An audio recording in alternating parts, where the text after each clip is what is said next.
Hello, everybody. I'm Katiana de Campos, and today I just want to say Happy New Chinese New Year. Sorry, Happy Chinese New Year to all of you, friends, and Happy New Moon. Today I'm having a guest. I'm having HESHAM. He's a friend and an amazing, how you say, astrologist. He does astrology and he's amazing. So he's right here. I'm going to invite him. Bam.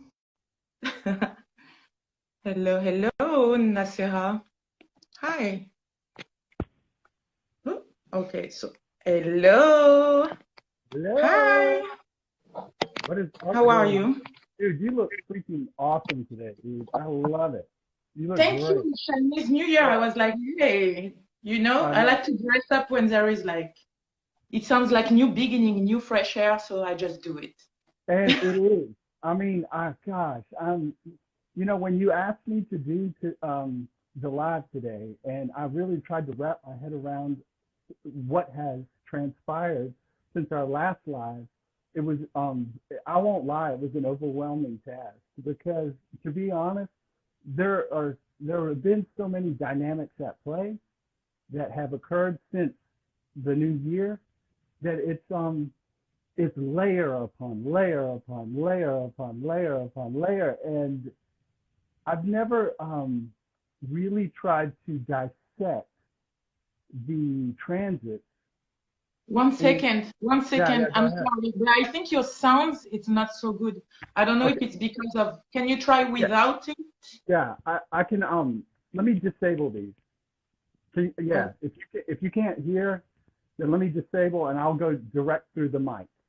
You okay, see? because it sounds like it doesn't. It sounds like you're very far, kind of. Okay.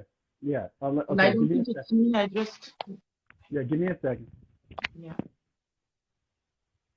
Let's see.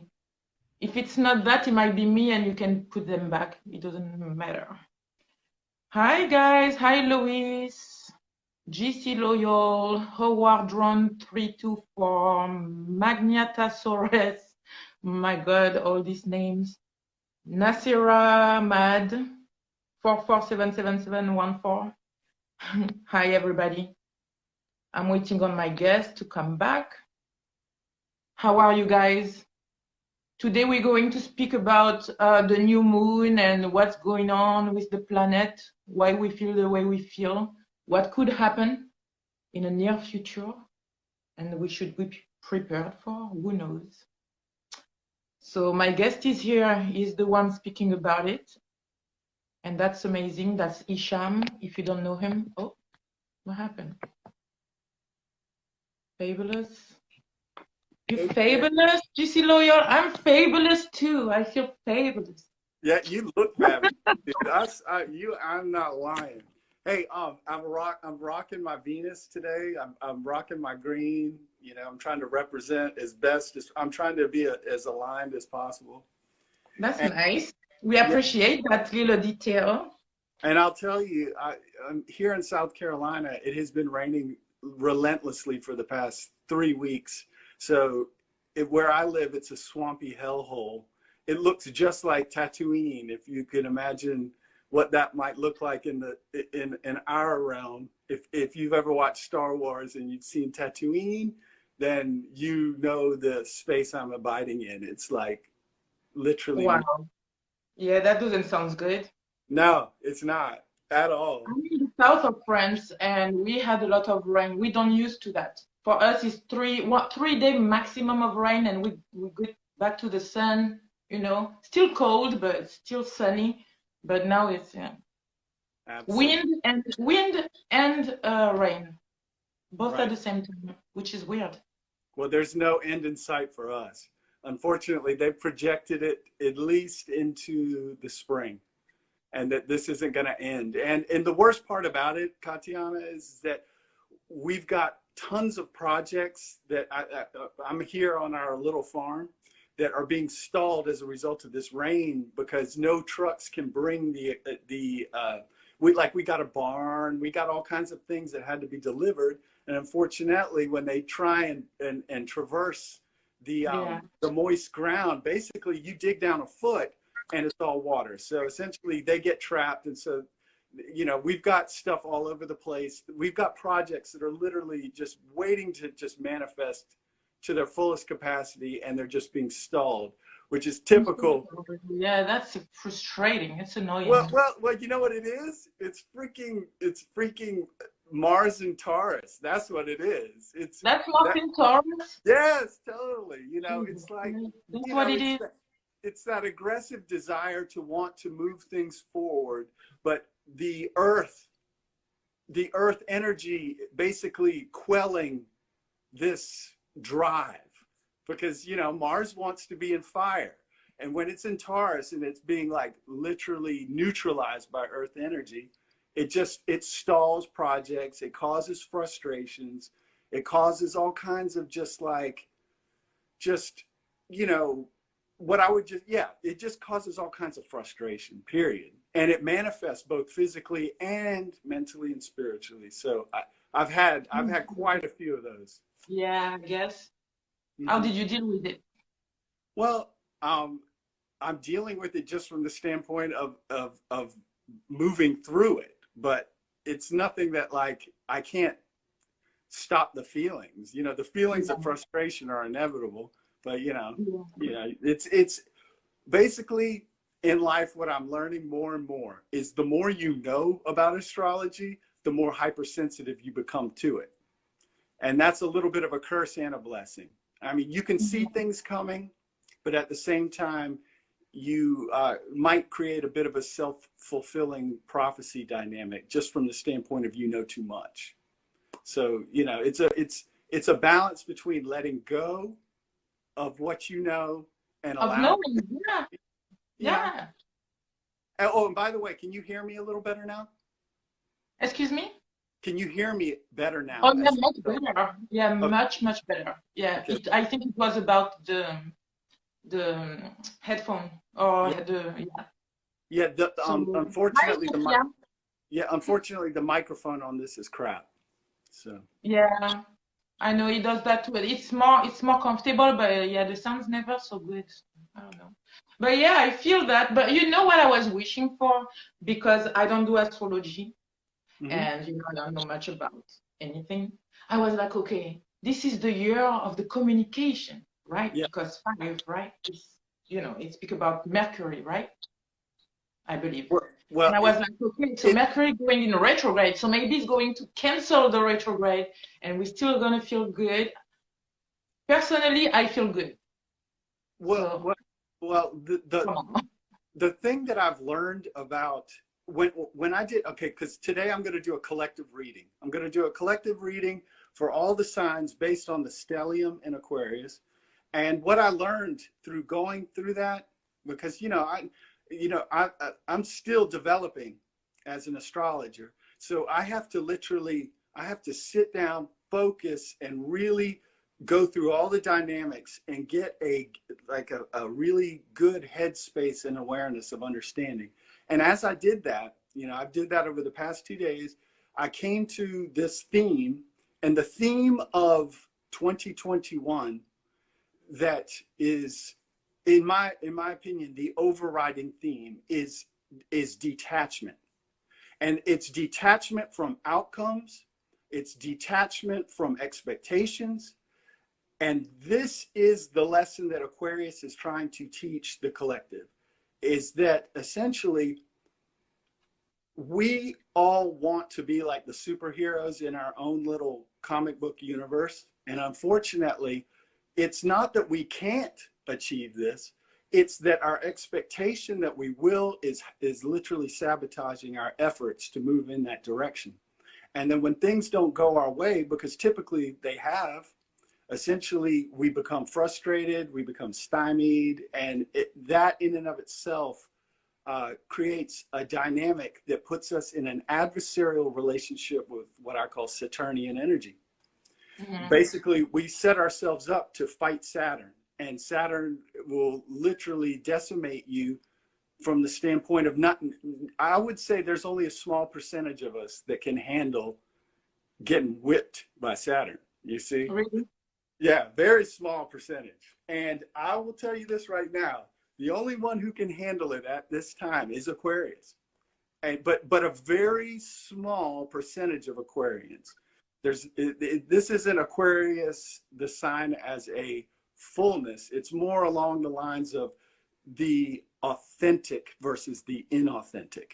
And trust me, there's a ton more inauthentic humans than there are authentic humans, because this path towards authenticity is probably the most daunting, scary. Yeah. It takes balls. You need balls. You do. And it's not so much just balls, it's also perseverance. Because I know a lot of people with balls that if they get hit hard enough times, they stay down. And that's right. You know, Aquarius, on the other hand, they've been training their whole lives for this. And I really do believe Aquarius is stepping into what I call the central focal point as the new hero. Like, you know, that's the theme. But detaching from outcomes, this is probably for 2021, because if you have some sort of idea of how you would like your reality to end up, I guarantee you, if you become attached to it, Saturn is going to give you the reverse just to prove a point. Yeah. That is the lesson. That's the lesson for sure, in terms of like an overarching theme.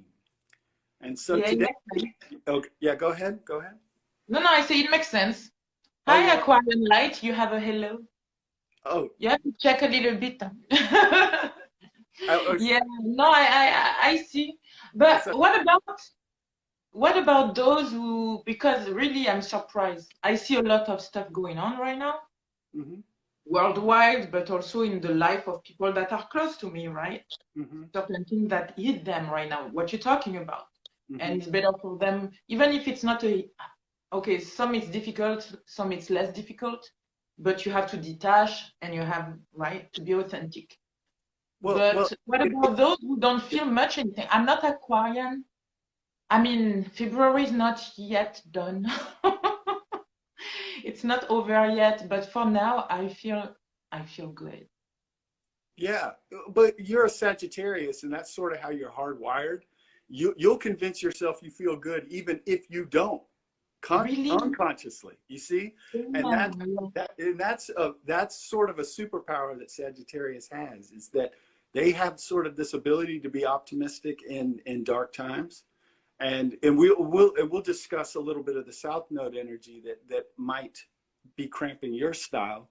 However, you know, I'm Sagittarius moon, so I've been, at least since the North Node went into Gemini, I've been trying to negotiate that dynamic between, I've got a duty to myself personally to meet my North Node and Sag, but at the same time, the South Node is in Sagittarius, so I'm meeting at least adversarial energy in that pursuit, but having to engage it otherwise, just as a result, just because it's what I'm basically here to do, is to cultivate that optimism, cultivate that faith, and do those things, even in the space in which it's not cool or it's not well received. So I'm getting a taste of, not to the degree of which maybe a Sagittarius sun would be experiencing it, but I am at least getting a taste of what that's going to be like. Because trust me, when the North Node goes into Taurus, and my South Node's in Scorpio, you know, and my sun's in the South, I'm going to be where you are right now, which is, you know, you're optimistic, you always stay positive, and you stay on your game. However, I'm sure you've been met with a little adversarial energy. I've seen it. I should have tracked that day. I did at the beginning of but it was so little. Yeah. You know, at one point I was like, look, I'm going to do it how I'm going to do it. No, I was questioning things for one day, but it didn't fuck up all my months. You know what I mean? Now I'm like, okay, I just do how I go with the flow. But It's not a problem. If it's a miss, it's a miss. I can try again later, or I don't know, whatever. But that's the mutable superpower, is y'all's ability to roll with the punches. That's why you are an invaluable resource to the collective, is that you show through example that adversarial energy comes in, you roll with it, you absorb it, and you move it, and then you essentially move into your new space. And that's what you guys teach, you know. And you do it through example. I feel that, yeah. So accurate, always accurate. Okay, I think so, you know me better than myself. And look what I have with me. Oh, yeah. Oh my God. That is freaking gorgeous, dude. I love that. That is beautiful. Where did you get that, by the way? So this comes from Peru.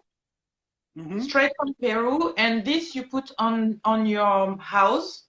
Yeah. On the top, okay, on the, how you say that? The cover, like the top. Yeah, like like the canopy. No, I don't know, on the top of your house. Like, oh, the roof. Yeah, on the roof. Yeah. And it's just protecting you. And they have different colors too, so they each have a color for protection or something like that.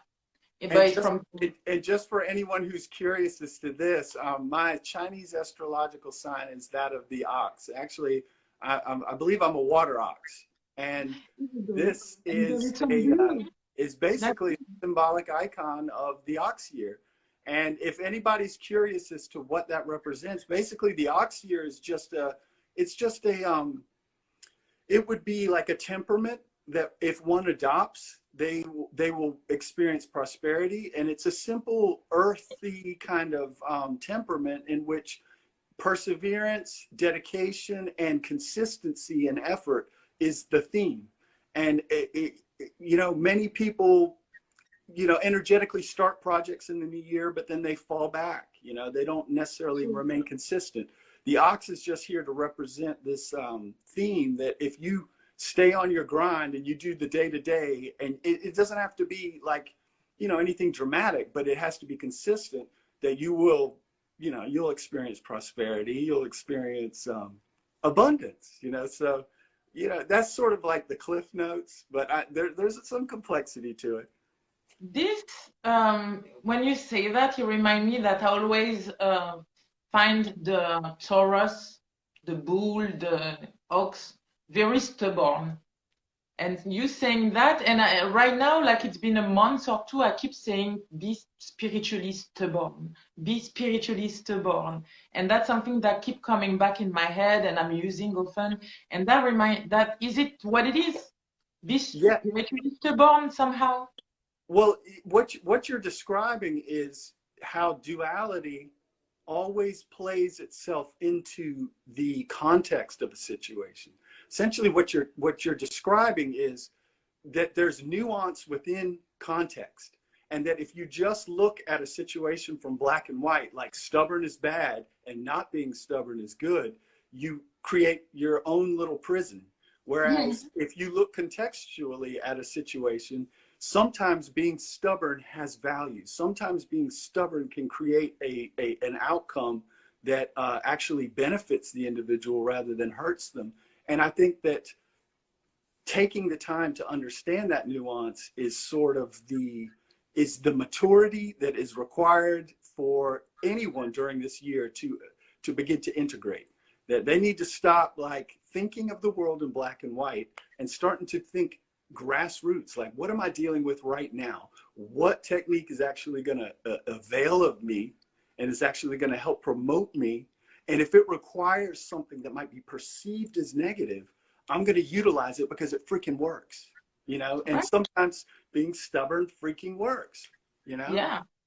So it's being less judgmental of the thing and more aware of the context and the how, Yeah, when I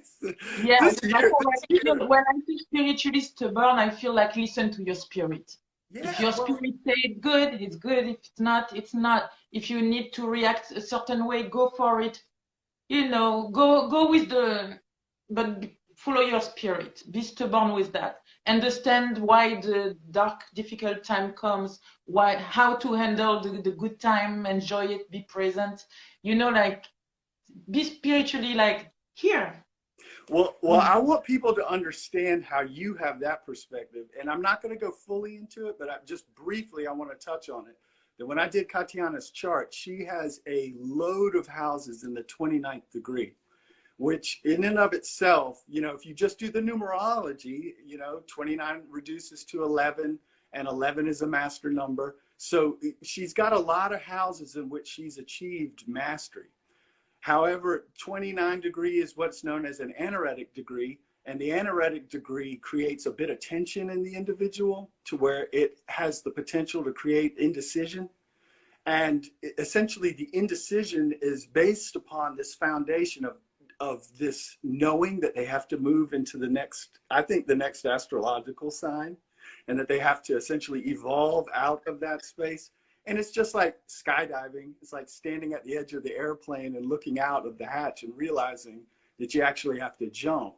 And it's not that you're not prepared. It's not that you're not willing. It's just scary. You know, it's just sometimes scary to leave a place of total mastery and then entering into a new space that might be where you're going to begin as a novice, you know. And sometimes we might want to stick in the space that we know that we're masterful in. So I'm telling you, man, it's like, you know, Katiana, you know, your ability to stay positive in times of difficulty, not everyone possesses that. Like I have a lot of houses in very low degrees, like 6 degrees, sometimes 8 degrees, which signifies that I'm just basically like an initiate in that sphere, you know? And I mean, I'm not going to go into specifics, but for many of us, when we see a person who remains positive all the time, we think that they're pulling our leg. Like, oh, you can't actually honestly be that way. And yes, yeah, you know what I mean? Yes. What it is it's sort of what I call a newbie. You're like a newbie. Like anybody who's new to the game is always skeptical because they don't really know the effort that is required to maintain oneself within any kind of realm. Whether well, it becomes more natural at one point, but I have to admit the things with me is like I believe everybody can be positive. So sometimes I'm like, why? You know, see things from another perception. Look at this and that, you know? Well, that's your freaking South Node in Pisces, girl. That's like, you've already done this. And basically, like I said, I told you, you are here right now to basically fine tune whatever little aspects prevented you from transcending completely. You're basically here to finish just some karma. You're just basically tying up loose ends, and that when it's done, it's done. Then I'll be watching you guys from here. Yeah. When you reincarnate. Totally. Hey, I'm not coming back. Totally. Sorry. I'm telling you, it's a beautiful dynamic. I mean, I've really learned a lot. Studying the degrees has taught me a lot in terms of understanding a person's disposition in the moment.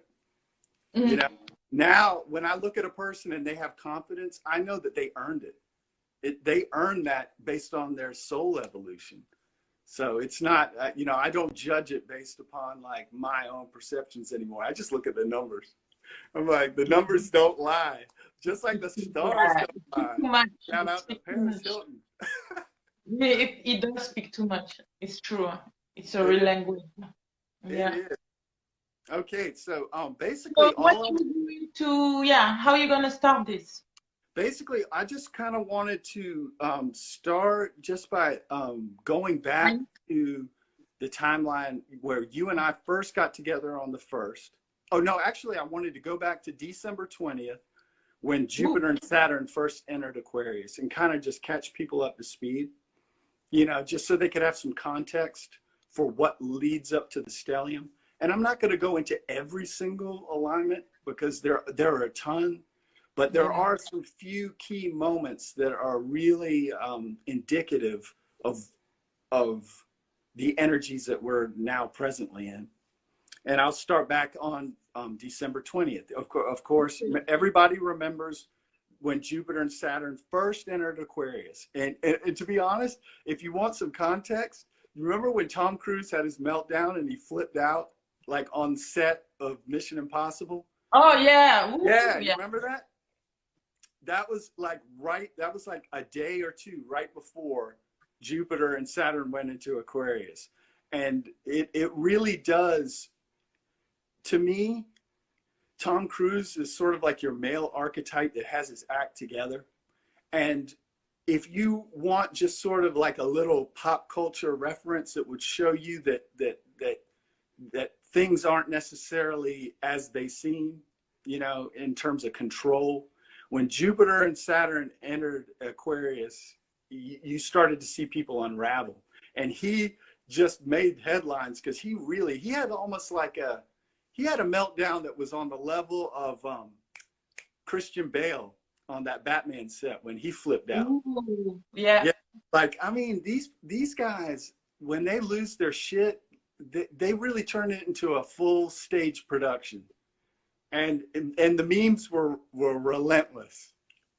So basically, right around December 20th, stuff started to get lit. And I think a lot of the energy that was coming off of that conjunction, or just that movement into Aquarius, I think a lot of that energy was just us anticipating change. Like we knew something was going to change as a result of the energy shifting from Earth, Capricorn, into air. So everybody knew something was coming, but they didn't know exactly what was coming. And I think that excitement has essentially, you know, that's what created a lot of the initial, people just didn't know what was going to happen, you know? And so there was a lot of energy coming just from that not knowing what the heck was going to happen. Okay. Then on January 1st, you and I did our live, and that was the first time I ever went live. And basically, basically Mercury, it was in Capricorn. And you know what's crazy? Mercury in Capricorn sextile to Neptune. That was the day that we couldn't have picked a better day to do a first live, you know, because basically Mercury in Capricorn is essentially speaking in a way that's going to somehow elevate your status, and also sextile to Neptune, you know, in Pisces, you know, which will amplify, like, or at least help to harmonize with your dreams for the future. So we couldn't have picked a better day to discuss the astrology, you know, just based on that. And I had a blast. I really did. It was a wonderful experience. And it was very cool, yeah. Yeah, I got over a huge fear. Here again, right? Yeah, I know, and I got over a huge fear that day, and I can't thank you enough for being like an assistant to that development. So again, thank you. That was very cool. Okay. Got you. Okay, so moving right along, then on January 6th, Mars entered Taurus, and that's when I got in that bad wreck. I totaled my car, but everyone began to experience a shift of their aggression, you know, in terms of everyone's starting to really get a inspiration from Jupiter and Saturn in Aquarius to make changes. However, to initiate any kind of change requires male energy, and Mars in an Earth sign was basically just kind of like putting the brakes on everybody, everyone's sensibility. True. And it's to me is the first indication of really what this year is about, is that all the ideas are in place as to what we need to do. However, Mars in Taurus and Uranus in Taurus is thinking in terms of, okay, you've got the idea. Now, how are you going to practically ground it into reality? What are you going to do that is practical to bring this into existence? Mm-hmm. And I think January 6th was the first sort of like, okay, hold your horses. Y'all are talking all kinds of mad shit about what you're going to do, but how are you going to do it? You know, it's basically a reality check, because if you're existing completely in the Aquarian air element with your dreams and your hopes and your aspirations, and Saturn also literally partying his ass off in Aquarius, you know, essentially he's giving everybody a green light on their projects. He's approving everything because he's exalted right now, and he's not holding anybody's feet to the fire to the degree that he normally does, you know. So people are getting, you know, scot-free, you know, talk shit, you know, licenses, and they don't really have a plan. You know what I mean? Yeah, it's going to be interesting. Yeah, so basically that to me is really where this whole dynamic begins, was on January 6th. Is that, yeah, we've got all this energy in Aquarius, but it's being squared and opposed by Uranus and Mars, basically, which is just saying they're just pulling the reins in, and they're basically saying, okay, great, but show me the money, show me the plan. Yeah. You know, it's actually checks and balances. To me, I think it's really good, because I think people do get obsessed in the air element. I think people become a little bit too big for their britches. They write checks their ass can't cash, and they set themselves up for disaster. Yeah. So I think that this, in terms of like soul evolution, everything is happening as it should. And that to me is an indication that we're all babies in this energy right now. We're like little infants, you know, exploring the waters, and we've got energies in the planetary realm that are actually helping to nurture this slowly. You know what I mean? Just so having patience and believing that it's unfolding. Yes. At your own pace. Yeah. Yep. And teaching us to detach from the outcome. Basically, again, if I want to further on that theme, is engage in a process-oriented model, go day by day, and accept that these things will develop in the time that it needs to, if you just show up and be consistent. Which to me, you know, I'm Sagittarius moon. I fly by the seat of my pants. I'm hot one day, I'm cold the next. So I understand the whole dynamic of not necessarily showing up with consistency. You know what I mean? I'm guilty of that. So anyway, basically we've seen little bits of evidence of this energy expressing itself in Aquarius. First off, everyone thought that Trump was going to, and somehow, you know, basically resurge his way back into the White House. And there was an incredible expectation around that. And I think that in and of itself was the lesson. Everyone was so hell-bent upon getting this outcome that we all got our asses served. You know, we got handed, Saturn basically said, you're attached. You're freaking attached. Now I'm going to show you what's up. And he may have to deal with that shadow. And guess what? Guess what? It's not that freaking bad. Like we anticipated the worst, and there's still the potential for the worst.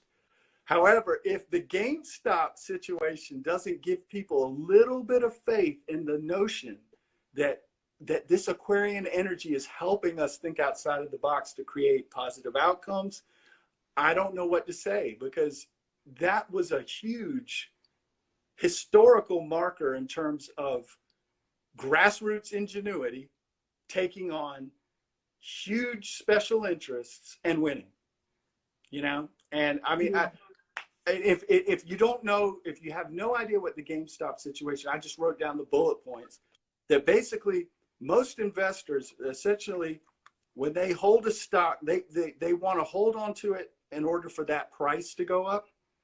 So short sellers, the people who are essentially selling quick, wanting the price to drop, and then buying the stock back at the lower price, for a profit.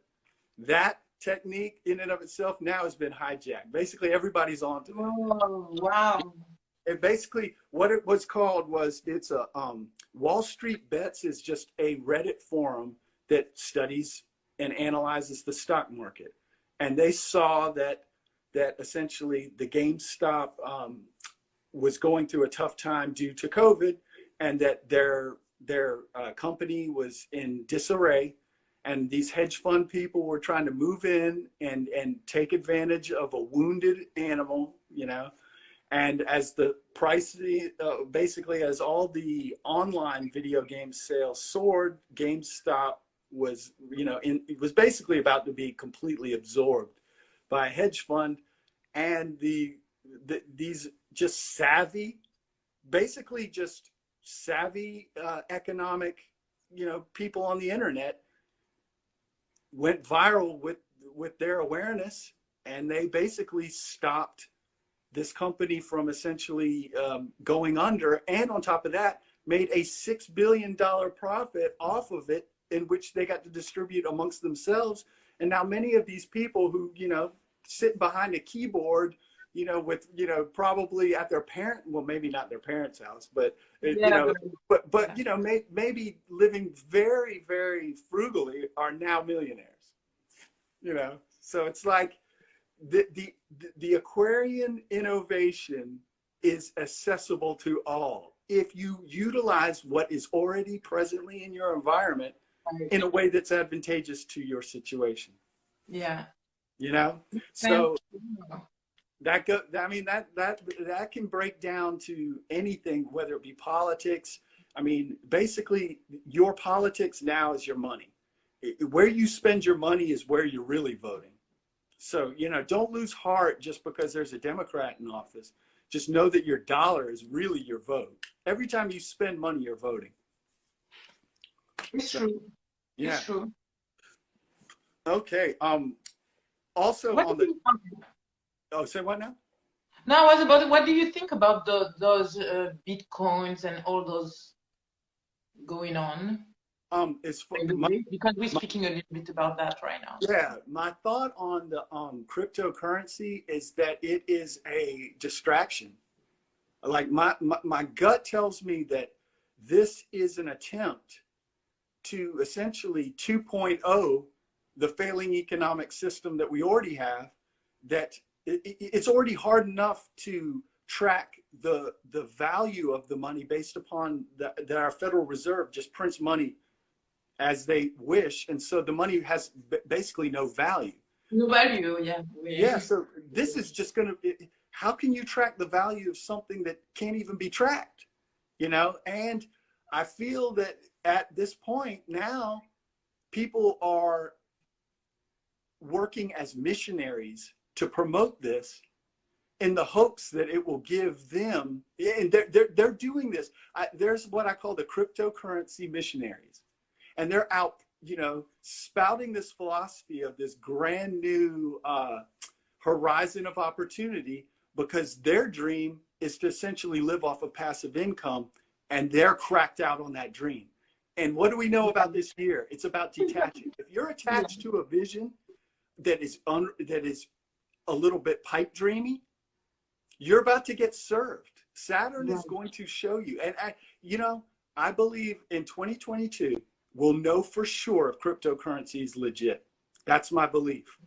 In 2022, it could go either way. I think that cryptocurrency will either establish itself as the new basis, or everyone's going to lose their freaking ass and they're going to be humiliated. Well, I hope it's going to be good, yeah, because a lot of people have gotten, lots of my friends have been, And I think the lesson will be, again, you're too attached. You want to live this dream of passive income, potentially, and you're too attached. You're too attached. Because to be honest, if it was something that was going to truly benefit the public, it wouldn't be known to us that it was available to benefit from. Yeah, But it would never been that way. Yeah.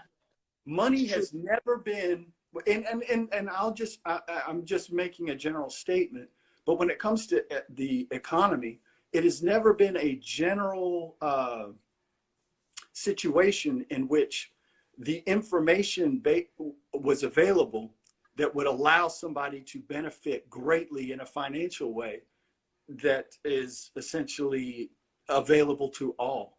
Because if everyone knows it, then it's not something that is basically, these things are always secret, you know. It's very it's true.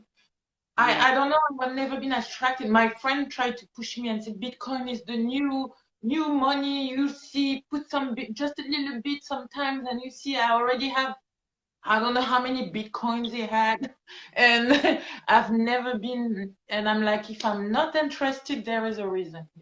But the thing is, they have already invested. So if to me, it's a numbers game at this point. I believe that essentially what's going to happen is they're looking for a critical mass. If they can get enough people to invest, then they'll go forward with it. But it's going to require a critical mass. And to be honest, in order to get the critical mass, now we've got the crypto missionaries, and they're all promoting the gospel of cryptocurrency. And it's just to me, it's like Christianity 2.0, you know what I mean? Like, we're just going to destroy the world with this philosophy, and to hell with anybody who's got anything to say other than that. We're just going to demolish you. It's like the Crusades for cryptocurrency, you know? Right. But you know, I'm not a financier. I'm just, this is just an observation. Yeah, it makes sense. Right. All right. Thank you for this answer. Very honest answer. Yeah. I don't know. Like you say, 22 maybe, huh? Maybe 22. Well, I think that by that point we'll know for sure if this thing is a bust. You know, it could be like like the bubble bursting on the .com. Remember how all the .com in the early 2000s, there was so many people who were just making, you know, a fortune off of, you know, internet business, and it went bust, you know, just like the housing crisis in 2007, it went bust, you know. I think by 2022 we'll know for sure if this thing's going to go in the direction that people have predicted. I think, and you know, and it would properly align just with the whole notion of North Node Taurus. We'll know for sure, because Taurus deals directly with the, you know, the financial, you know, all of that. Okay, well, so sorry, I cut you off. No, not at all. Basically, in February, at the very beginning, well, actually the 20th of January, we had the inauguration. And I believe, what was basically, on the 20th, I wrote it down. On the inauguration, basically, I'm trying to remember what was the transit that occurred on the 20th. Well, essentially, on the 20th, I do believe that was sort of the kind of the turning point. Where, say it again. Wasn't something with Saturn? Yeah, I do believe it was something. It might have been Saturn squaring something. I can't exactly. Yeah. Or it might have been Saturn conjunct Uranus. But maybe. Yeah, what we learned from that point was, you know, any kind of illusions that anyone had as to the political landscape was kind of just shattered. And I think a lot of people felt a little bit of despondency as a result, because, to be honest, those 4 years that Trump was president, this country was radically different. I mean, there was a lot less celebrity, you know, just idol worship. There was a conservative sort of leaning that was being experienced. And I think we had a lot less adversarial energy in terms of foreign policy. I mean, we didn't have troops like going off to Iraq or anything. So those 4 years, a lot of people did appreciate sort of the stability that had been established. And I think that there was sort of a heartbreak on that 20th, that, you know, that era, unfortunately, is you know, come to an end. And not only that, the unknown, now we're entering the unknown. And of course, everyone knows, they've already told everyone, we're going to take all your guns. We're going to basically, you know, we're going to shoot you up with vaccines. We're going to tell you what you don't want to do, and we're going to make you do it, and you're going to like it, and you're going to basically acquiesce. And I think that that narrative just really kind of just sobered everybody up real quick. You know, no more fantasy, no more dreams. Yeah, no more of that. Yeah. Yeah, and I do believe that this again is the lesson of Aquarius. Wake up, quit attaching to outcomes, and deal with your problems like an adult. Yeah. You know? And that is freaking scary to most. I mean, we love the Hollywood ending. We want to know that the action star is going to triumph. Yeah, we do. You know? And it's the way we've been conditioned. But Aquarius is the thing that shatters this conditioning. Aquarius is the X factor that takes you out of this realm of fantasy and makes you deal with reality. You know, it's like throwing you into a damn jungle with you know, like Naked and Afraid, you know, and they throw you out there and they just say, make do with what you have. Just make it happen. You've got this. You've got, you know, everything you need to know. Just do it. Just do it. Visions right now. Sorry, I'm like, wow. Yeah. Wow. And you know, on top of that, they say things like, you know, you've seen Naked and Afraid. Have you seen it? It's an amazing. Because guess what? When they're done with that show, they always say, I can't believe I freaking did it. I did it. Not only did I do it, I can't believe, like, I learned so much and I'm better for it. But, you know, it was humiliating. Yeah. Yes. They had to let go a lot of ego. They had to let go a lot of ego to triumph those situations. And they're stronger for it, because now they look back on it and it's like a notch in the belt. They're like, bitch, please, I did that. You know? So anyway. Yeah. Okay. All right. So basically now I was just going to go through I was just going to describe the stellium. You know, essentially the stellium in Aquarius was basically, it's just a planetary configuration within the sign of Aquarius, consisting of Jupiter, Saturn, the Sun, and Venus and Mercury. Okay. Those were the 5 planets that are really creating the hub of this.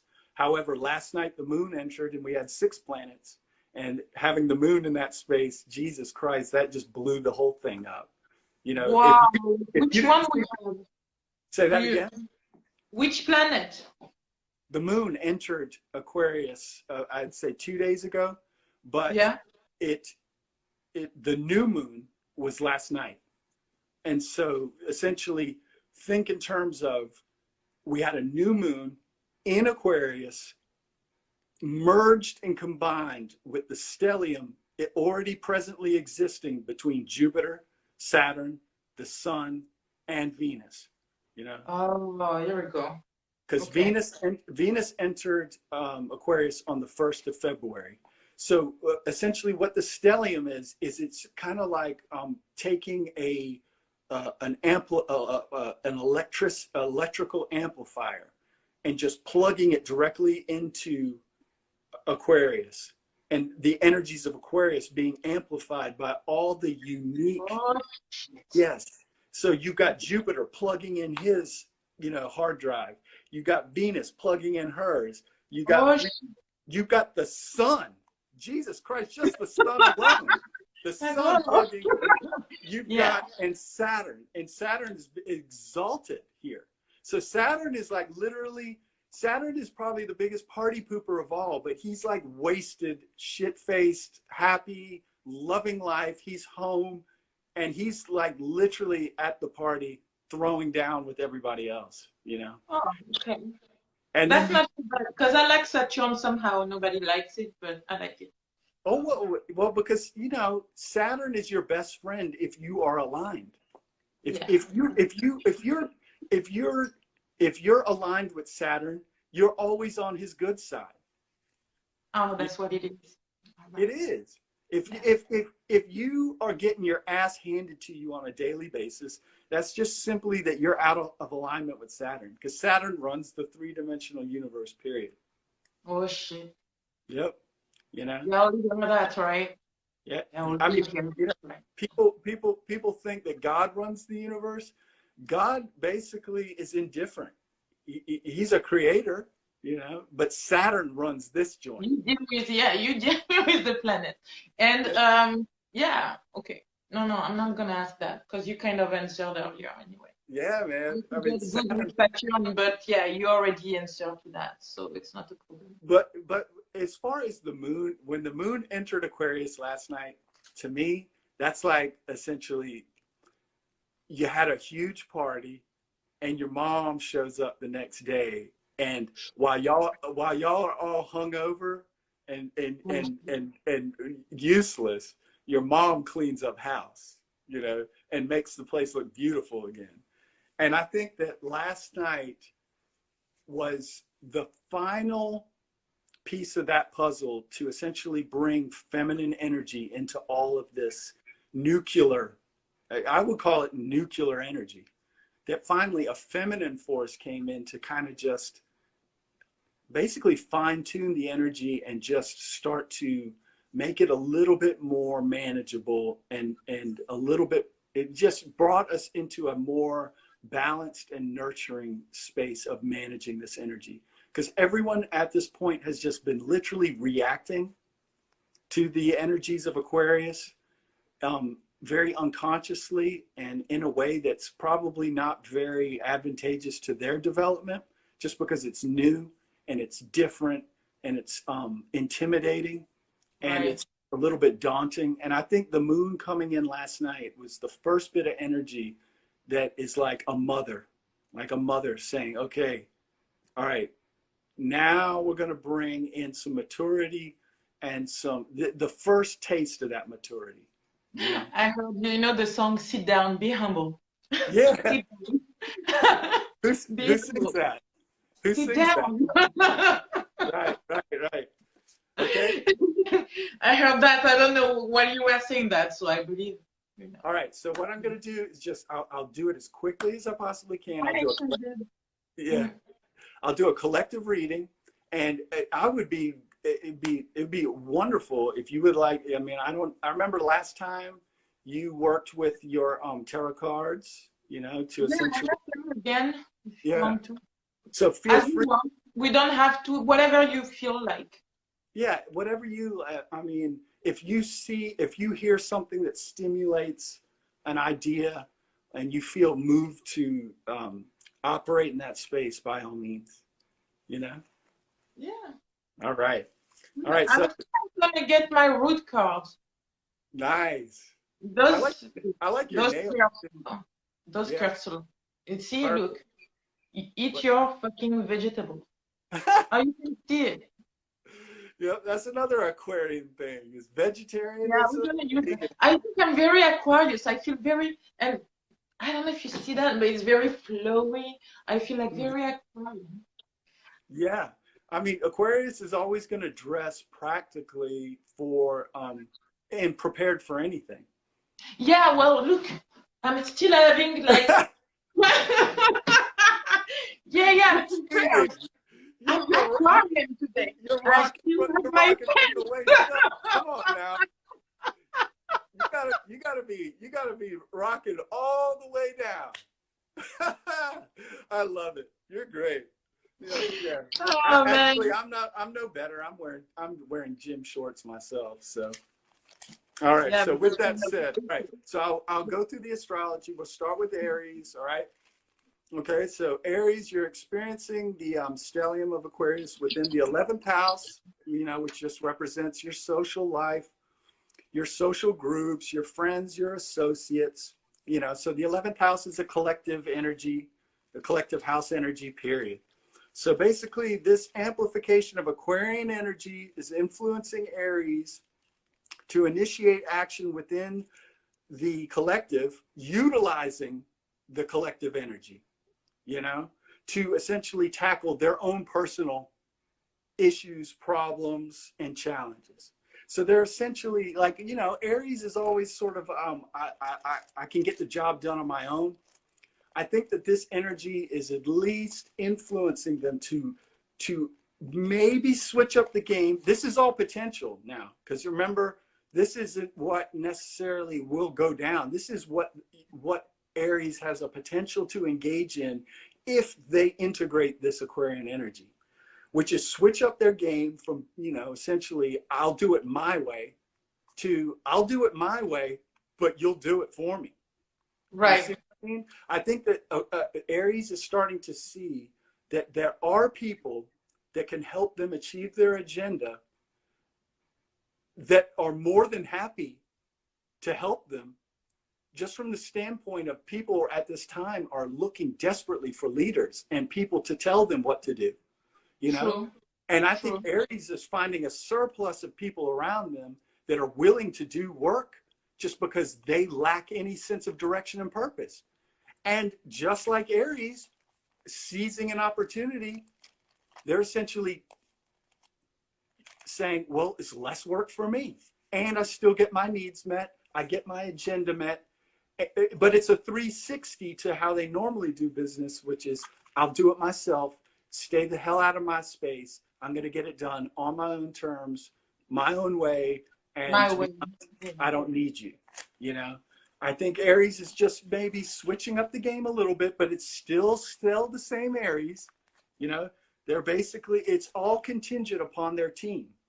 If Aries can't find a team that's willing to work with them towards their agenda, then essentially they get into what I call sort of the negative expression of this Aquarian energy, where they inevitably will begin smacking people upside the head to out their incompetence, to just basically let them know that essentially the Aries will start to project all of their worst qualities onto the people that they perceive as incompetent.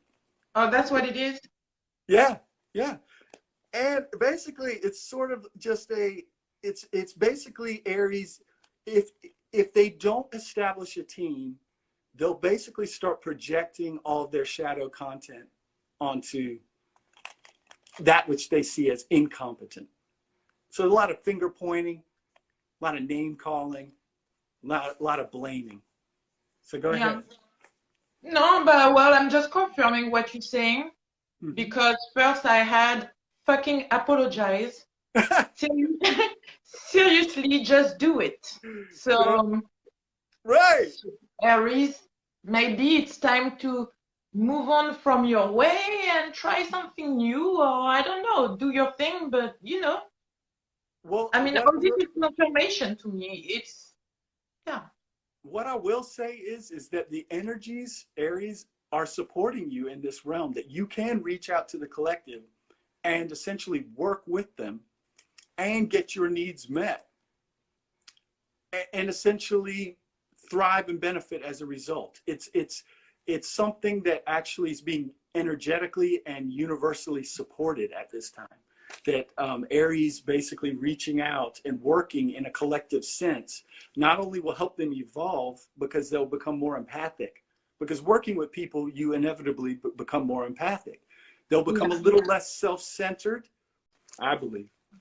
Yeah, right. You can be more in tune with, you know, these sticks speak about the connection. You know, it's Sagittarius, Leo, you know, Aries. Yeah. By the way. So yeah, water. I have water and the sticks, and to me, it speaks a lot of psychic abilities that can be switched, like coming back or whatever. Yeah, being in touch is possible. Totally, because Aries has a psychic ability already installed, which is the knowing that to act and when to act, and also the knowing to actually follow through. So that in and of itself is a psychic gift. So this is just expanding their psychic gift to just understanding others' perspective, to where now they not only do they know when to act, they can also empathize with those who cannot, who are frozen, who feel frozen. Because like you said, essentially, when you merge this Mars energy with Saturnian energy, essentially what ends up happening is you get essentially Mars playing the judge and the jury on people who fail to act. You see, and it puts them in an adversarial relationship with their community or the people around them, because they're like, why can't you just get it together? Why can't you just figure it out? Like, it should just be easy, you know? And it's their superpower. Now they're understanding this. Working with people is going to help them evolve to understand that, yes, this awareness I have is a gift, and that I might even be able to teach this if I can continue to work with people and help them to essentially evolve and develop this by modeling me. You know, great. Why not? You know what Why I mean? not? I love it. Like, And freaking you model me, man. I love it. I love it. It's like, model me. I'm magnificent. I'm awesome. Yeah, just fuck. So, you know, they get their ego blown up, they get their ego stroked, they get the pat on the back. You know, it's all good. Right. All right. All right, so moving right along to Taurus. All right, they're experiencing the Aquarius stellium in their 10th house of career, status, reputation, and masculinity, which is essentially just a merging of Venusian energy. You know, Taurus, you know, is ruled by Venus, with basically Aquarian Saturnian energy. You know, and to be honest, I think that Saturn is pretty ruthless to Venus. You know, I think that basically Taurus is experiencing a strong desire to explore all of the more fringe potential ways to earn passive income streams. You know, and this is just what came to my mind. I saw Taurus with the pipe dream. To me, I think Taurus is the crypto missionary right now. They're the ones that are preaching the gospel of crypto. And that basically their little vision is, because what they're seeing is this new age kind of, you know, spiritual movement is moving in on their game, from the standpoint of it's really taking a foothold in the consciousness, and that their materialist perspective is being diminished. And that and as a result, I think that they're starting to experience a little bit of, maybe a little bit of, I wouldn't say conscious fear, but unconscious fear that they might not have a place within that realm. They may feel they don't have something to offer in that space, which is bullshit, because Taurus is highly spiritual. Taurus, basically, their superpower is manifesting material items in the three-dimensional universe. That is a spiritual gift. But, but many Taurus do not want to approach it from a spiritual angle. They want to believe that that acquisition is due to material acquisition alone. They're not understanding that it is not only their efforts that are pulling that, it is their spiritual energy, which is birthed out of the bull is an energetically consistently strong species. It comes with the energy of I'm in this for the long haul. They don't understand that that is a spiritual principle that needs to be that's seen as virtuous. They think that it's them doing it. No, this is their gift. This is your gift. I think that essentially what's happening is they're fixating on this idea of luxuriating, which is dark side Venus, in a pleasurable utopia based on passive income streams coming from crypto. They're researching every possible way to make money via the new technologies, the new innovations. They're researching. They literally want to sit on their ass and basically just, you know, Warren Buffett it all in, you know? They're having this pipe dream because they're seeing the opportunities come about, new companies, they're seeing new potential for income streams, and they're thinking, I might never have to work again. Right. I'll just be able to live here. I would just sit and drink Mai Tais all damn day and literally sunbathe and freaking just hug it all in just as a result of my my wit alone. And it's such ego. And I do believe that Saturn is about to rain bloody hellfire on that ego. You know, I do believe that. I do believe that essentially through this studying of all the new technologies and what companies are going to be the next big thing, they're willing to be open to strange and innovative products, technologies, and currencies that have the potential for a big turnaround return on their investment. However, the dark side of this is what, like I said, the crypto missionary that is basically using subtle coercive fear tactics, like you don't want to be the person left behind. Right. You don't want to be the guy in the corner with the dunce cap because you didn't invest. And they're using fear tactics to essentially scare others into joining their cult, you know. And again, I could be totally wrong. Their cult might be exactly what the world needs at this point. But if we are going to operate on this premise that the Saturnian energies found in Aquarius are here to come correct on illusions and fantasies and shortcuts, Taurus is about to get their freaking ass served if that's the case, you know. And basically, Taurus's flex has always been, why bother with spirituality when I can simply master the material universe by material means? Why, if I can do it with material means and I don't have to go within, why switch up the game? And I think this is the game changer for Taurus. I think by 2022, if the cryptocurrency thing dives into the dirt, Taurus will have to face its shadow. They will have to admit at a certain point that the gig is up for them in regards to the acquisition of material goods for them just based on their efforts alone.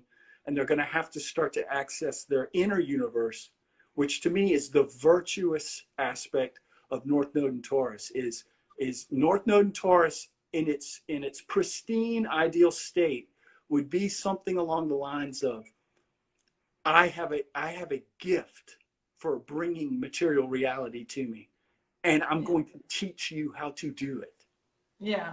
I'm going to, and I'm not only going to teach you, I'm going to teach you and everybody you know. And I'm going to put my and sharing. Yeah. I mean, and teach to be a master. Something. Yeah. Because that Taurus is essentially adopting the Aquarian ideal, which is we will upset this apple cart with our ingenuity, our genius, and our gifts.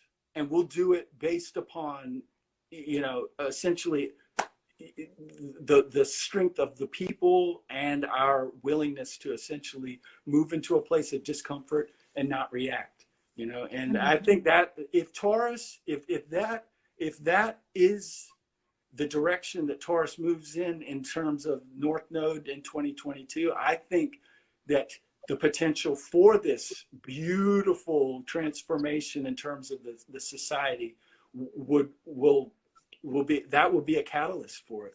I think, because I do believe that Taurus and Leo have had very much, they've always been positioned in a space of influence when it comes to material reality. They've had much sway over the expression of material reality because of their strengths in that realm. Mm-hmm. And they've been great leaders, but they have definitely, I would say Taurus has definitely downplayed spiritual ideals based upon the fact that they were like, why bother if I can just do it this way?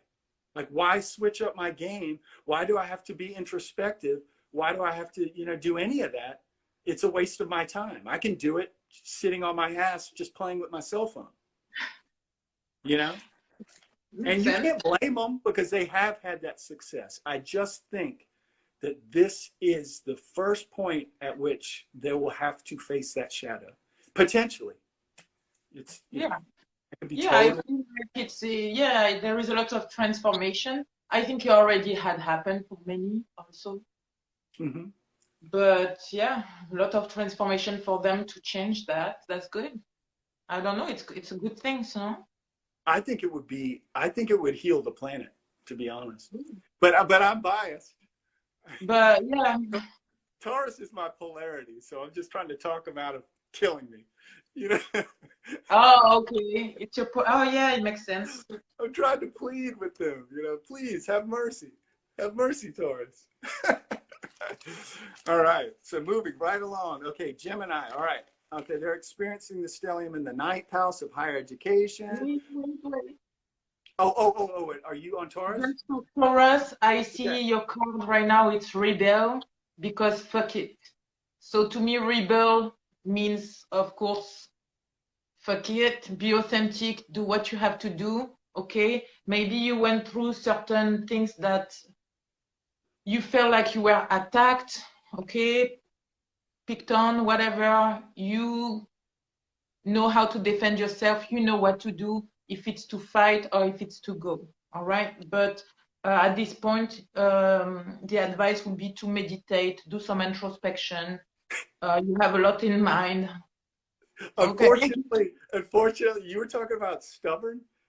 Taurus is not going to go to that place unless they lose something of value to them, which is, I think, for many Taurans, if this crypto thing goes south, that would be the shot heard round the world for them. Yeah. I think that would be, because if you've got a Taurus out there right now that's gone balls deep into crypto and is staking their life on this, if that thing goes south, I think that would be, you know, because sometimes you need a tower moment to come to spirituality. I had left this No, whole. I think you always do. Yeah. 98% of people do Yep. need that shot. Yep. And sometimes that humbling is where you begin your path, is a tower moment. I Right. think, you know, I think that there's a potential for a tower moment is all I'm going to say. So yeah, well, it could be that. Maybe you're gonna fight for what you have, but then you're gonna die, and you're gonna have to be reborn, okay? So you're gonna be like this, like, fuck, I am now. So rebel, be yourself, fuck the crypto. If it doesn't work, fuck it. Yeah, absolutely. Because, you know, I'm telling you, man, people are starting to figure out amazing ways to just work with what's already here.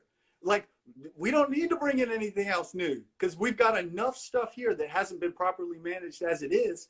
And if Yeah. we configure it in a way that is a little bit innovative, a little bit more cutting edge in terms of the attitude behind it, that it takes on a new life of its own. I mean, the stock market right now is a perfect example of that, is that people are playing the stock market in whole new ways that were not necessarily, it's not that it wasn't available.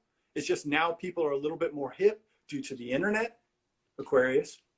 You know, the internet provides a lot of support in terms of reaching out and communicating with people in the know, and it puts people in a much more advantageous space to plot, plan, and essentially set up circumstances in their favor. You know, Right. it's like the ultimate revolutionary tool is the internet. You know, it's like if you want to start shit, you got a good idea, you get on the internet, and if it's meant to go viral, it will freaking go viral on the internet. Trust me. And again, you know, all the censorship that you're seeing now is evidence that that is intimidating to the powers that be. So anytime you see a reaction that is very overt from your controllers, you know that you're doing something right, and you should probably continue to keep tapping that space. True, 100%. Yep. All right. Who's So, next? yeah, go ahead. Who's next? Gemini. All right. They're experiencing the stellium in Aquarius within the ninth house of higher education, spirituality, travel, religion, philosophy, and just basically the world of exoteric spirituality. Like when you go and you can study religions in college. I mean, basically that's ninth house stuff. They're learning about the world. They're learning about how other people exist within the world. So for Gemini, they're feeling inspired to step fully into a teacher role, to introduce the collective mass into this more mature, Aquarian, refined spirituality. Not that hamby-pamby, really feminized, what would you call, I describe it as, how would I describe it? It's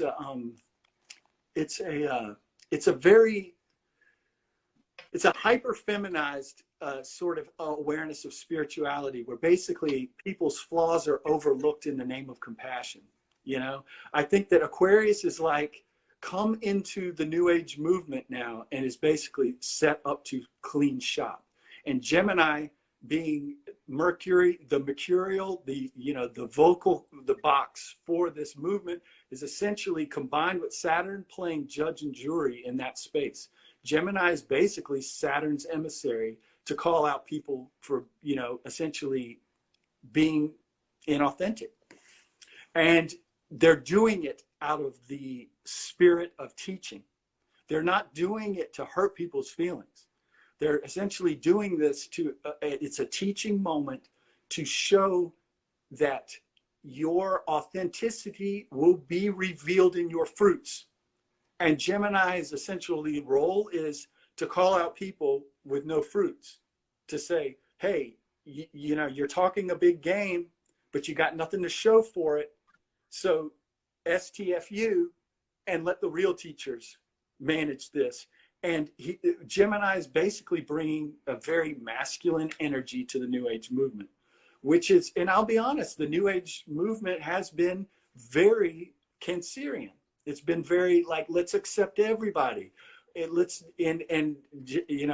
Basically Aquarius is like, no, let's not accept everybody. Let's only accept the best of the best. And let's only accept the authentic. True. As the ideal. And it's very intimidating because Gemini already has a superpower with language. So the words that they will use to administer this message are going to cut people so badly that they might not get back up. And that is by design. Because if somebody can just say something to you and it knocks you off your path, and you weren't strong enough to be on that path in the first place. And it's a foundational, this is the side of Aquarius that people don't like, is that bluntness, that detachment.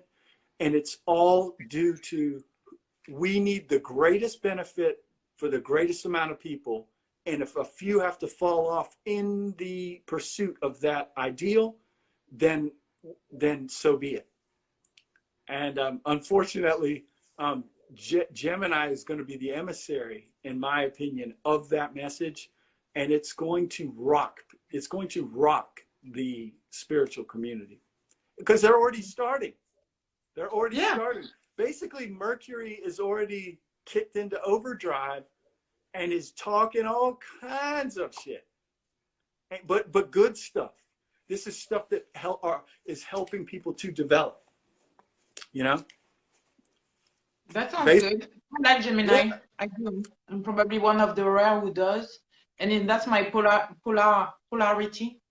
Yep. Because, But yeah, I mean, I see the confirmation here. I don't know if you see it as I see it, but yeah. So it speaks a lot about, changing, a lot of transformation. So maybe them calling out people, like you said, all right, transforming, being blunt, all right, but very, I mean, it could be, I just want to confirm what you're saying, but I can see many stories. It's going to depend to what Gemini. Because this is just a potential. Like, basically this Aquarian energy has the potential to move through Gemini in a way that would elicit this potentially. Again, Gemini is under no obligation to engage in this fashion at all.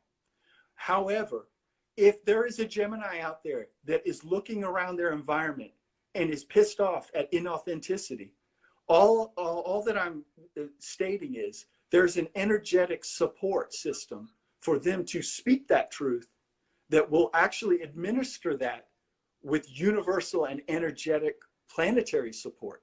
They won't be out there just, you know, cutting vines in the jungle by themselves. Yeah. You know, they'll have this spirit of they just guide it. Like it's basically a humanitarian spirit behind them, essentially, you know, heaving and cleaving in the name of the collective. So it's you know, it's there, and again, for everyone, if you've got, everyone has Gemini in their chart, so you know, wherever that falls, you know, that same principle applies to that realm of your existence as well. So never think in terms of just your sun, your moon, and your rising. You are all these things, you know. All those things. Yeah. All of it. Yeah. You know, I've got Gemini in the 3rd and 4th house, so you know, I'm definitely. I don't know where is my Gemini. Yeah, man. But for the advice from your guide, Gemini, I had, if you are forgive and let that shit go. So don't have any shame, regret, or guilt about something. All this is bullshit. Okay, it's written on it. I know you see it reverse, right? Yeah. And yeah. And the second one is like, if you are waiting for a sign, well, this is the fucking sign. If you're waiting for a confirmation, hey, I am the confirmation. Okay. If you ask for a sign about something, and now Spirit also telling you, what the hell are you waiting for? Get that shit done. Get it done. All right. I like that, man. What the hell are you waiting for? Yeah. And that's Gemini, Aquarius, Libra, you know, the swords. And to me, it speaks about, you know, a big, huge change in life, being also very committed, maybe new opportunities coming, but yeah, don't hesitate to be yourself and to, you know, just be you, just do you. And don't forget also, I just recently learned that the North Node, I had no idea of this, that the North Node is actually exalted in Gemini. So basically Gemini right now, I think the North Node in Gemini is honestly like the battery charge for Gemini. I think it is a charging their battery for this mission. I think that this has been, not only are they moving into this energy organically, I mean, they're not forcing this, they're not doing this for clout. This is literally an organic experience for them that is being charged by the North Node. And as they move into this teacher role, not only are they going to be doing this from a space of authenticity, they're doing this as a gift to the collective for integrity, and teachers with integrity to be offering this new, more masculine type of energy within the spiritual movement that will enable people to be an individual, you know, not so collective, like bringing a unique kind of strength. Well, I just saw. I mean, this isn't. I just saw vision of a Gemini. I don't know who's that gonna be, but someone who worked on a project. Maybe not everybody know about it. I don't know if it's a known or unknown project, but someone is getting a very good contract and is gonna have to cut off a lot of things around them just to focus on that. So I saw the vision of someone getting a lot of money too. This contract is like gold. But it's going to require you to cut off a lot of things, and maybe people too. Well, yeah, of course, yeah, because when the state, what did they say? More money, more problems. You see? Yeah, And it's the it's so truth. weird because I see it. I And see it, and I feel like you're ready for it. You are. That's your chance. So don't miss an opportunity for whoever I'm speaking for right now. Okay. and let me give you an example of the kinds of things that Gemini will be targeting. It's that whole philosophy of I can build my whole reality based on on passive positive affirmations. You know, people who think that just by thinking positive thoughts that they're going to somehow birth a utopia, which is further from the truth. I think the lesson that they want to teach is it's one thing to have a positive thought, but what freaking actions are you going to take from that ideal that will help to bring it? I think that they're attacking this idea of I can sit on my ass with an idea and manifest with no action. Yeah.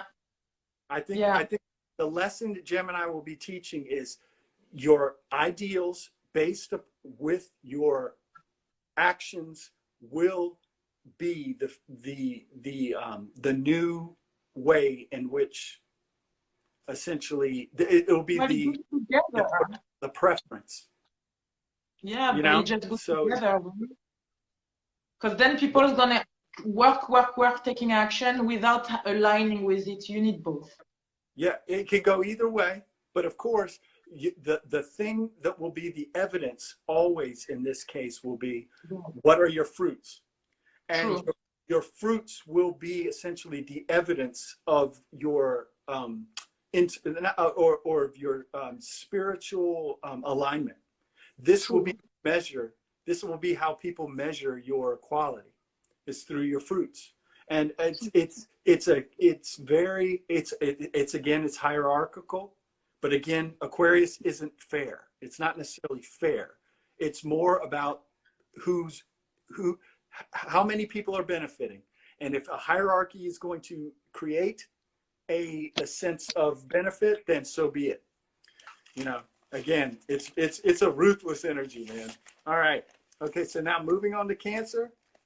Or actually, go ahead. Did you do anything for Gemini? I know that you pulled a few cards for Gemini. I did. I just said that was for them. Okay, wonderful. And I don't know. I had a clear vision, so yeah, they have it all. Someone. Okay, cool. All right. And if I go too long, then you know we can always stop halfway, and we can always do a part two. If this of course. Yeah, let me know if you need it. Yeah, of course. Because I don't want to be too long-winded. I got South Node Gemini, so I could sit here all goddamn day and do this. You know what I mean? That's fine. I'm the mouth of the South, baby. All right. Okay. All right, so Cancer. You're experiencing the stellium in the 8th house, okay? And the 8th house simply represents the actual physical act of sexual intimacy. It also represents transformation, both physical and spiritual transformation. It represents secrets, you know, it represents shared resources between, you know, people in terms of property and assets and wealth. It also represents your personal goals, like the things that you know, privately ruminate about that you would like to see in terms of changes that you would like to make.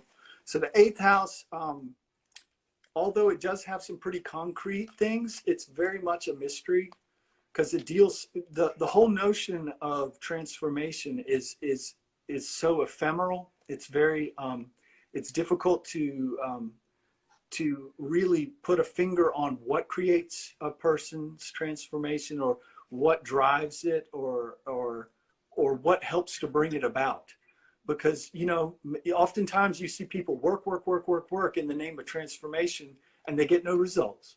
However, some people work just a tiny little bit and their whole world changes. And no one can really attribute what creates that discrepancy. So there's great mystery behind the 8th house, all right?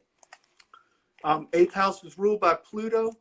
And so, you know, with this Aquarian Saturnian energy, Saturn wants in some way to bring order to the 8th house and discipline, but it's too, like I said, it's too ephemeral. You can't you cannot discipline the wind. You can't discipline the forces of of the universe. You know, they exist in a realm outside of control.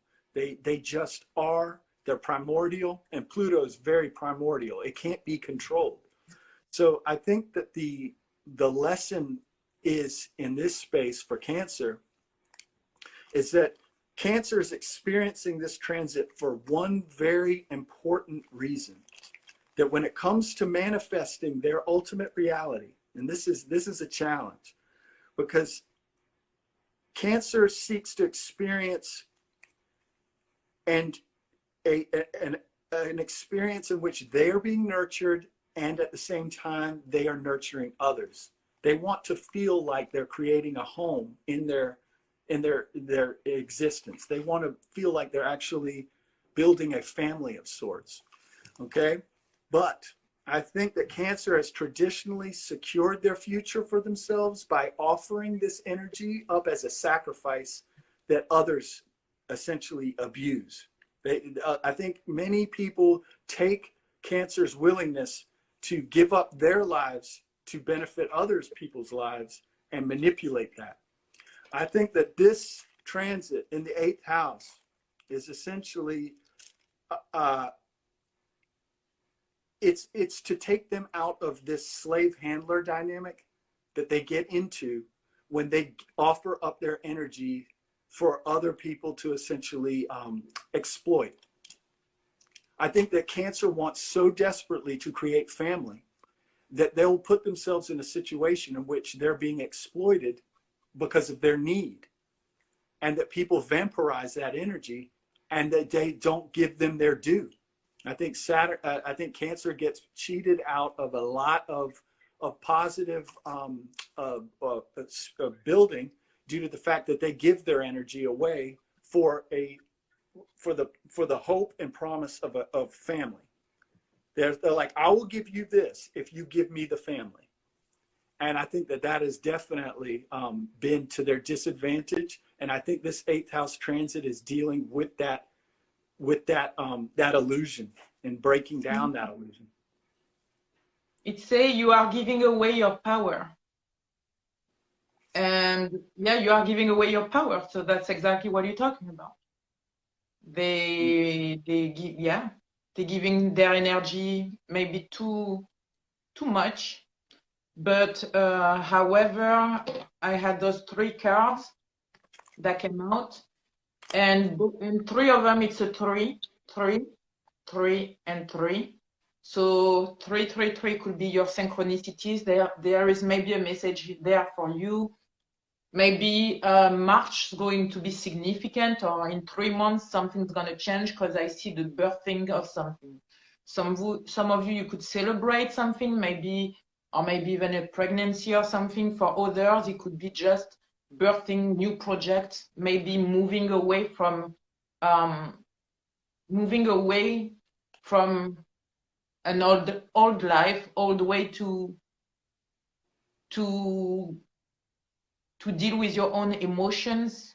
As a Cancerian, you have a lot of emotions concerning maybe your mom, maybe your wife, maybe certain things, and it feels like a renewal of something. Okay, something different will happen. 3, 3, 3. But it's good. It brings stability. Whatever you're gonna do new, or the way you're gonna act with your family, or something you're going to start to leave something behind to act new or to do something new, it's good. All right. What in line with what you were just saying, what will be new is Aquarius and Saturn are basically putting them into a space in which they are innovating their game from the standpoint of they're redirecting the nurturance that is essentially moved in an external way towards the outer world. They're basically learning to utilize that same nurturing ability to basically fill their vessel. So yeah, it's not that they're not changing. They're not even switching up their game. They're just utilizing that energy in a way that is basically innovating their whole lifestyle.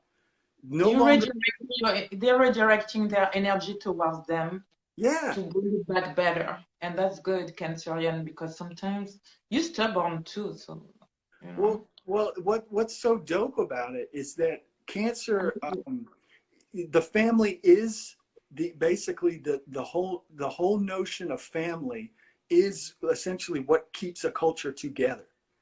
But I think that this is going to be the evolutionary step that Cancer takes in order to essentially teach that from a basis of what it is that they're doing for themselves rather than what they're doing for others.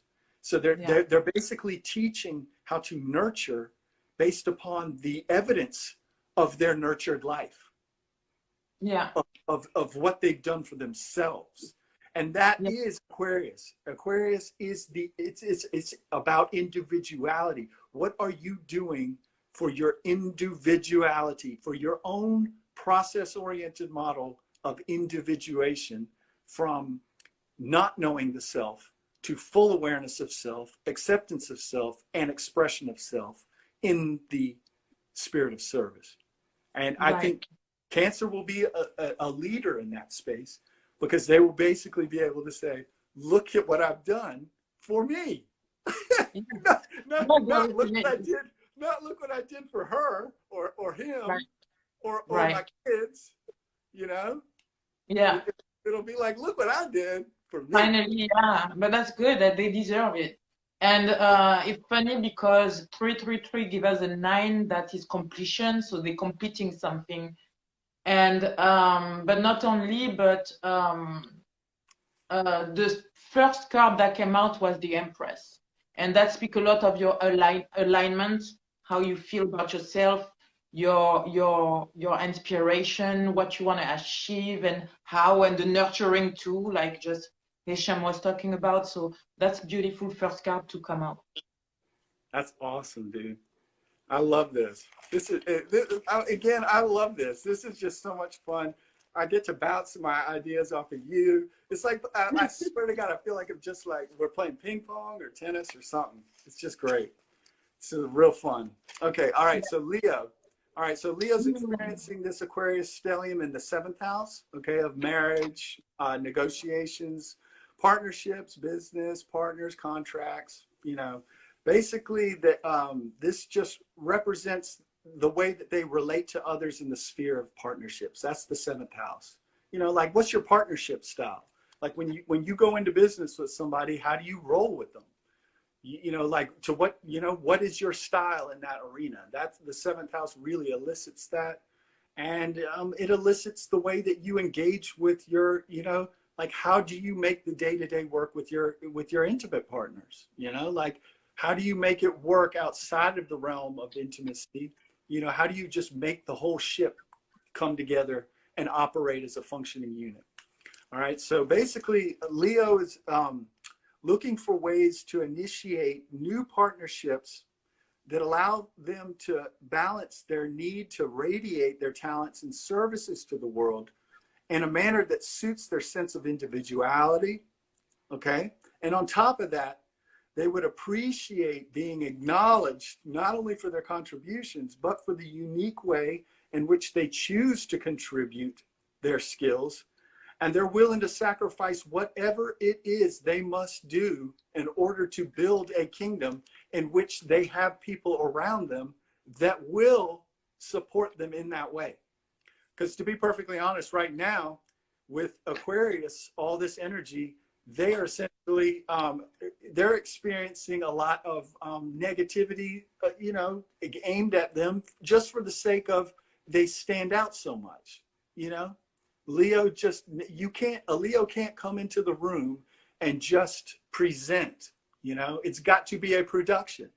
And Aquarius's energy right now is especially the negative side of Aquarius, is just like, wants to shut that down immediately. They're like, you know, it's not about you, dude. You know, it's about us. And that's the energy that's coming at Leo right now. And to be perfectly honest, Leo has enough energy to go to battle with Aquarius and win if they wanted to. However, in my opinion, it would exhaust them to where then they would have no energy at the end of the day. And this is about longevity.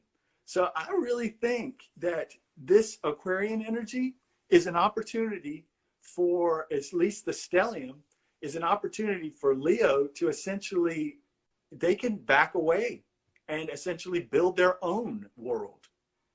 You know, I think that Leo's going to say, fine, y'all want it? You want it that way? Have at it. I'm out. Mm-hmm. I'm going to go build my own space.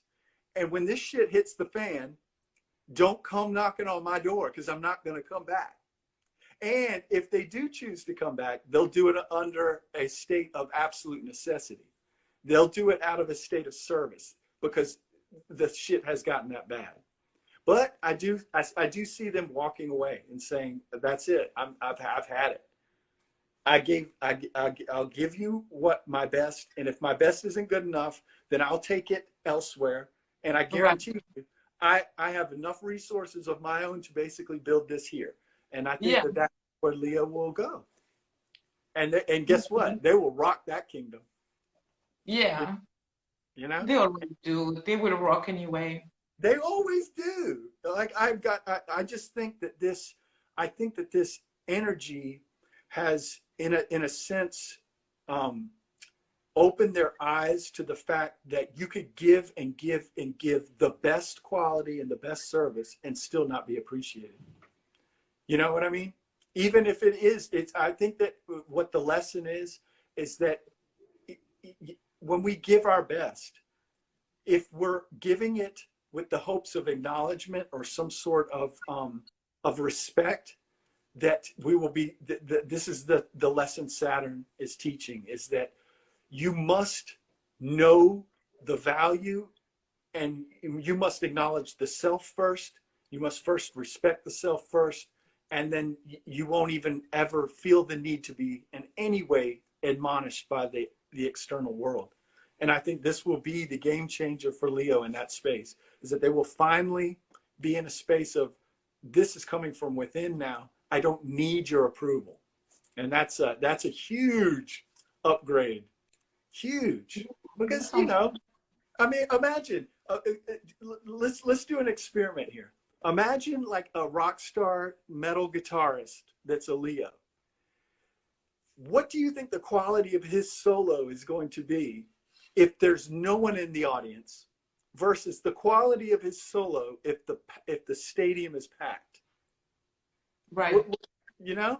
Well, yeah. But I think they're always great. Oh, of course. Like, yeah. If they were like less wandering and less working so hard to be, you know, they always want to be more and more and more, because they already did all that to me. Well, I don't know. You know, the sun wants to be adored. Yeah. Like, look at us as humans. We adore the sun. You know, we go out to the sun, we throw our hands up, and we adore it. You know, we admonish it. We're like, God, you know, and the sun loves that. Like, if you've ever gone out, sun gazed, or done any spiritual practice under the sun, when you engage with the sun, it literally becomes a harmonized relationship. It's beautiful. It's magic. But you know, if you neglect it, you know, and you become detached from the sun, when you go out in nature, it's not as friendly. You know, the sun beats down upon you in a way that's very adversarial. So you got to pay homage to the sun. So you know what I mean? You got to give it up, man. You got to give it up. I get it. Well, Leo, I didn't have anything so, I mean, it's not bad, but it feels like these days you don't really know, maybe some project of yours, or I don't know, something within is, you know, still like kind of hunting you for some of you. Okay, it could be a project, it doesn't have something too deep. Okay, maybe you're working on something and it's not going anywhere, maybe because of COVID, something. But I don't know, it could be about relationship, okay? But I I don't know. It feels like you may need, first, you need a fucking hug. That's what they say. So. Totally. Go hug a Leo for I sure. adore you, my little sunny Leo d'amour. Okay? Exactly. Like, what is it? Like my babushka, you know, whatever. Don't worry about it. Everything's gonna be fine. Yeah. You know, and trust me, I mean, you've gotten a taste of this. Anytime you're dealing with your polarity, it's just a diminution of your fabulousness. You know, it's just an energetic support or lack of support coming from the external world that is basically it's just putting like what I call a compression blanket over your style. It's just like that's what that south energy does. That's what the polarity energy does. It's not that you aren't fabulous. It's not personal. It's just like an evolutionary tool to help checks and balances on the ego. That's it, you know, and it actually has a divine purpose. So if you can actually weather that storm, not only will you evolve, you come out twice as magnificent as you were when you entered it. You know, so never look at a polarity confrontation as anything other than a test for your evolution. And if you react negatively to it, you de-evolve. Trust me, I got evidence of that. Oh my God, I could teach a seminar on what happens when you try and resist the universal karma. I could teach a college course on that. Love that. All right, so now moving right along to Virgo. All right, so they're experiencing the stellium and they're at home in their 6th house. Oh yeah, go ahead. Oh, is this Leo? The second advice, because I wasn't done. Okay, first the hug was for you, but it's also about taking some time alone. All right, maybe taking some time alone. Relax 1 second, okay? And I can tell you, you're going to celebrate something. You will, because it feels like something good could happen. Maybe it's your project finally coming through, or you're redirecting towards something else. But for now, yeah, just be positive, celebrate with your friend, enjoy, you know, the time, and you see everything's gonna be all right. I love you. Absolutely. I want, Leo charging that battery is absolutely a necessity, because trust me, this thing will go south as a result, because what we know about the 3-dimensional universe is essentially Saturn always co-opts, well, at least the way that our current system is. They co-opt the worst energies to essentially navigate the program. And so shit inevitably goes downhill. And that we're going to need a leader to help clean up the mess, because I don't think that these energies of Aquarius are going to be co-opted in their ideal form. And I think that the ones that do try and attempt will be in essence ostracized.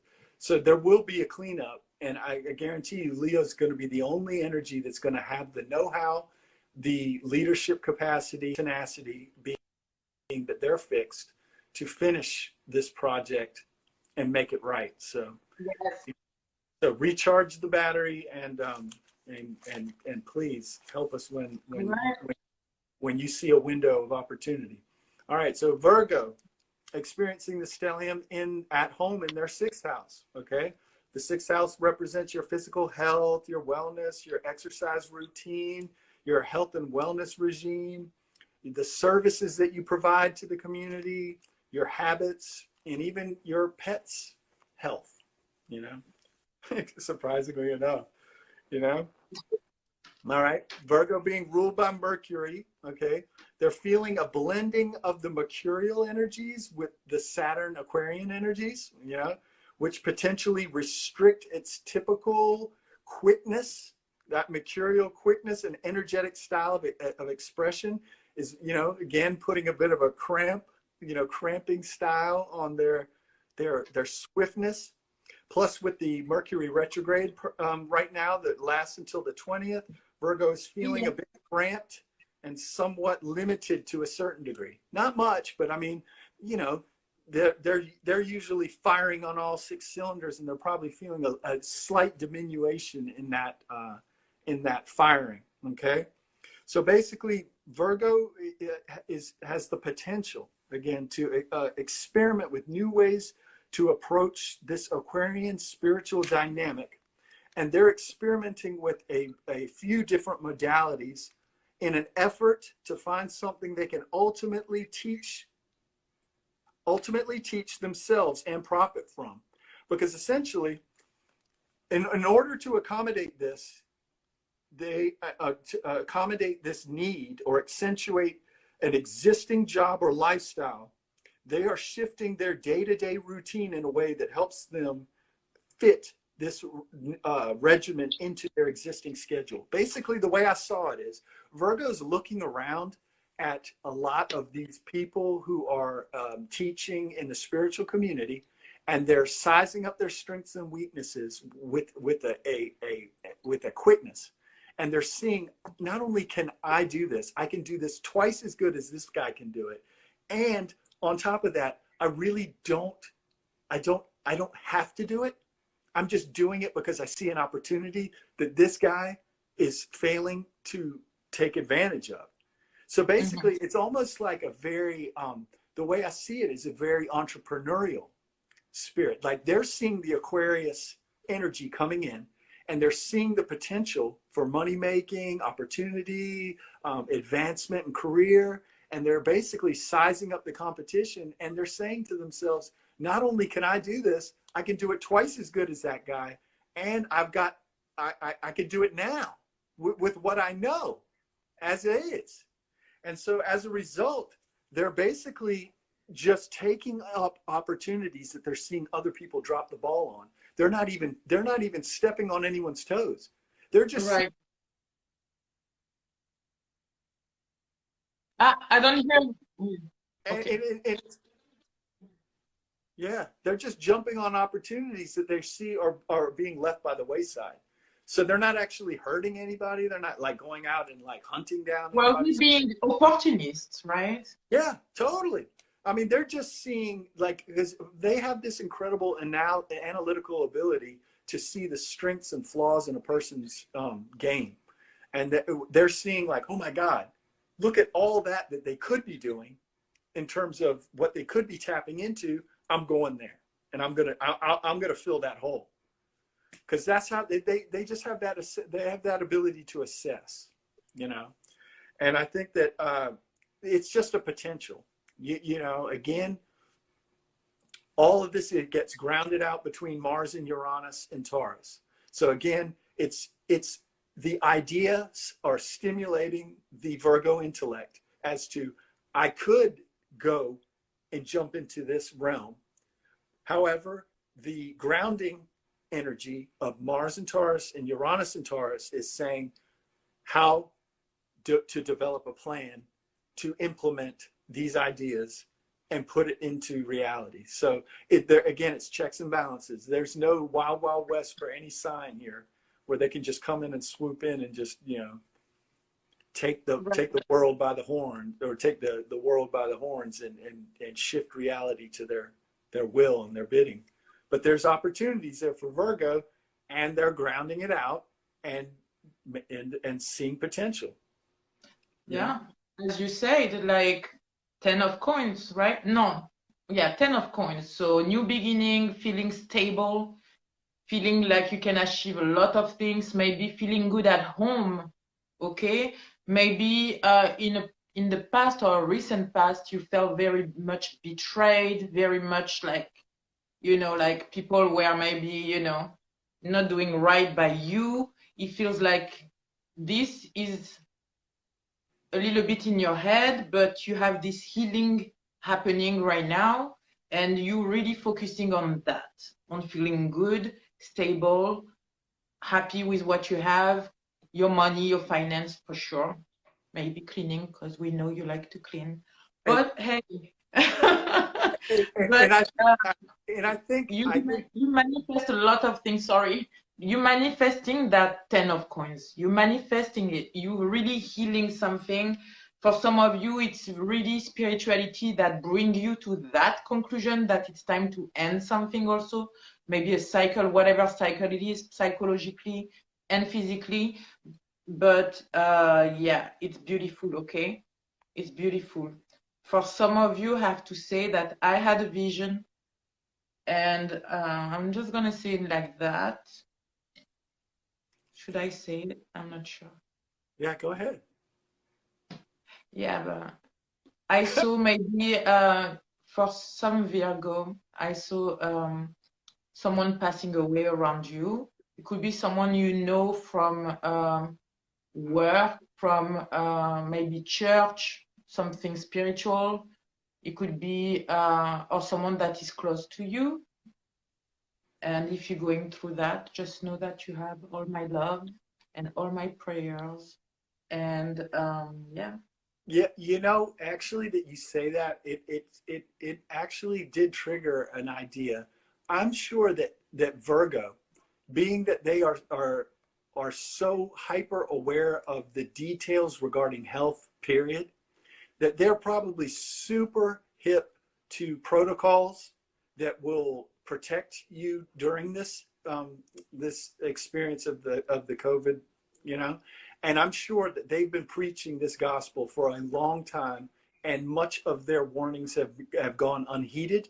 And so I would imagine there is a ton of heartbreak because Virgo Yeah. probably has exerted a tremendous amount of energy trying to educate people on that kind of stuff, and that they've been ignored probably in many Yeah. senses. I think the heartbreak is when someone does pass, that, you know, they think, well, you know, if I had just languaged the argument in maybe a different way, maybe they'd still be here, you know. So yeah, Yeah. I got that image immediately of like, God, what could I have done something different? Could I have said it differently? You know? Yeah, it could be, yeah, could be. I also feel like a lot of Virgo could be separating from their lovers, or breaking a marriage, because it's in, I have to tell you what I have. It's actually not bad, because I feel like you're really following your spirit. You're done with all the pain. It's too much. It's too much. And you have to go to the next step that feels way much better. You feel like home where you're going, even if it's alone and you're finishing something. That's what I felt for Virgo. I know it doesn't always confirm what you're saying, Hesham, Oh but no, it's like I'm having message to say for someone. So no, it absolutely confirms it. Even from the standpoint of anytime you mix Mercury and Saturn, you get Saturn essentially's influence of making judgments. And when Saturn says something's got to go, period, especially with the mercurial energy, they move with a swiftness on it. You know, they don't sit around and ponder on this.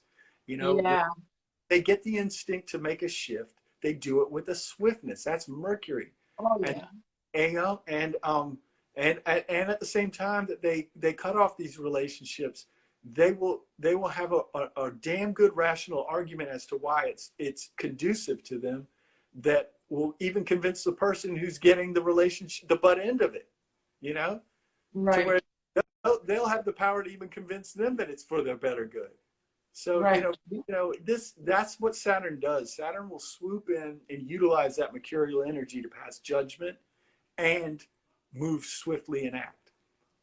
You yeah, know, and Libra's experimenting the Aquarius stellium in their fifth house of sexuality, sexual desire, creativity, romance, love affairs, and self-expression, right? You know?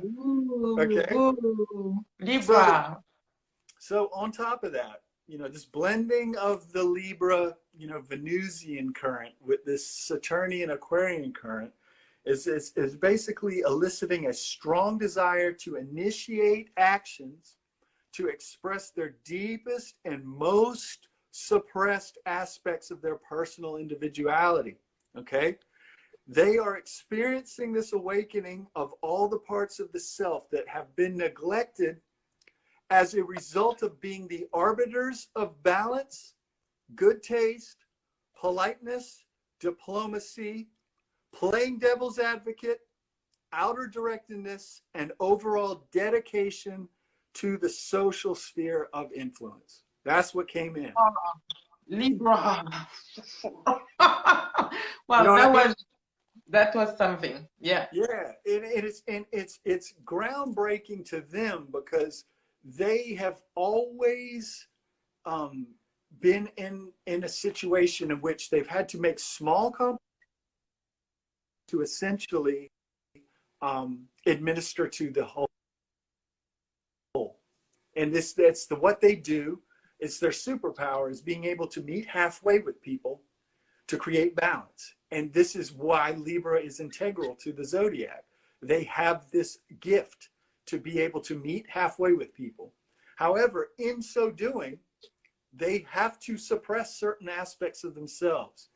This energy in Aquarius is forcing all that suppressed content to the surface, and it goes deep. I mean, this is, even Sophia had mentioned, the goddarn Libra is getting hit harder. I was trying to make the argument Leo is getting hit the hardest. And she was like, no, you got to look at Libra. She was like, yes. Go look at Libra's chart and then come back to me with that weak ass shit with Leo, and then we'll talk. And so when I looked at it and I really analyzed it, yep, Libra's definitely dealing with the most demons right now, personal, internal demons. And you can't strike those down with a fight. You can't yell them out of existence. You can't beat them up because they're all within. And these are aspects of self that basically Aquarius is eliciting these dark desires. And this could go into all kinds of realms in terms of suppressed sexual desire, suppress need for approval, suppress need for certain aspects of their personal needs to be met. Think about all the relationships that Libra will enter in and will neglect their own needs in order to make the thing work, and it's going to create a huge dynamic for a lot of Libras, because they may be questioning the partner they're with. Is this the best partner for me? They might be looking at their business dealings different. Am I giving away too much? Am I being disrespected here?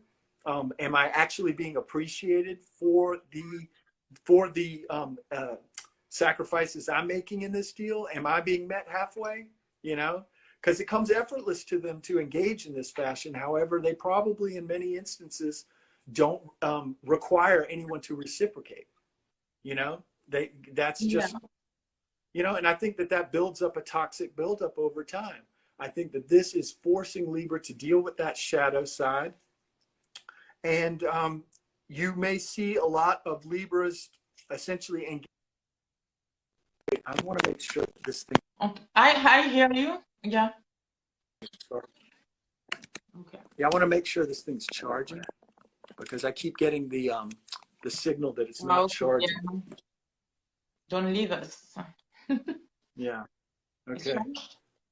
If that pops up again, I will switch out. Maybe the charger cable isn't working. But basically, the dark side of this, it would be a Libra getting into that the ends justify the means kind of philosophy, and that I'll get my needs met in a way that is underhanded. Like instead of dealing with this head on, I'll just take shortcuts. I'll engage in affairs. Just ways of getting these needs met that will essentially put them in an adversarial relationship with Saturn, and then they have to deal with Saturn, because the last thing Libra wants to do is upset the apple cart. But this will be the way I see it is that this upsetting of the apple cart will finally give them their real ride or die crew. They'll know exactly who's really rolling with them and who really is in their corner. So in the end, it's all good. Actually, they'll be better off. They won't have any people riding them as a functional tool in their toolbox. They'll essentially have a team that appreciates them for the contributions that they're making, and will honestly will uphold them in that space with respect. So I think that Aquarius is here to essentially give Libra the respect that it deserves, you know, in terms of earned respect, standing in their power. Yeah. With awareness. Nice. Yeah. Well, what I had for you, Libra, it's not bad at all, which is the Sun and the Eight of Wands. And that speak to me about maybe a load of positive energy coming to you, okay? Being enlightened towards something you're doing, or I don't know, even new project. Could be new project, new ideas, or having some brand new opportunity. It feels like you need to choose for new, okay? I believe like not everybody is the same. Some people, you know, they can work on what they have at the moment, but I feel like you need to choose the new opportunity. But you're going to feel it, because I feel like you're very connected when you want to, when you believe in yourself. You can feel that. And probably some traveling, all right? For some of you, traveling by, you know, somewhere where it's sunny for some of you, all right? But yeah, traveling. And believe your intuition, believe your intuition, all right? And the last card I had for you was, be careful, not everything is so positive, okay? Stop texting, stop stalking, stop checking on that person, just fucking stop. Okay? You need to stop. Some of you, could, and it says, spend your time on someone worth it, don't waste it on ridiculousness. So for some of you, don't take it just as is. It could be for someone, right? But it's mostly stop thinking so much over and over. Stop. It feels like a cycle of things that you're doing right now. You need to get out of that. You know, like, I don't know. That's what I see. Excellent.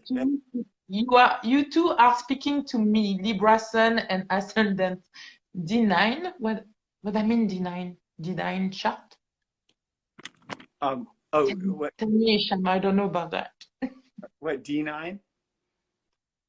Yeah. Okay, yoga poses. Okay. My eyesight is so bad now. I can't see it. I got a tiny little phone, y'all. So when y'all type, I can't see a damn thing. Yeah, it's a Libra Sun and Ascendant D9. D9. Oh, D9. Maybe that's Yeah. Are they talking about the house? Maybe D. Oh yeah, probably. House 9? Oh, Louise, you are terrible. See, we don't know. Can you help you? Can you help us? Can you help you? Oh, is that a rhetorical question? Can you help us, because we don't understand? Oh. Oh, age 36. Most important Vedic after age 36. I don't know. I don't know what. Oh yeah, we're doing tropical astrology. We're not doing the Vedic. We're basically, this is all basically all we're looking at is the we're looking at the zodiac in relation to the stellium in Aquarius, essentially, which is well, last night it was 6 planetary energies all within the sign of Aquarius, and the influence that would have upon the various signs as a result, because Aquarius is a very unique, very trailblazing, innovative, eccentric energy. And with 6 planets in that space, anywhere where that falls in your chart, you know, and for Libra, it was falling in their 5th house. Essentially, that spot is getting blown up, you know, with a huge degree, because the stellium is nothing but an amplification of the realm in which it inhabits. So these planets are essentially making Aquarius energy within the space of the 5th house of Libra, just like a powder keg, you know, just like it's just radiating.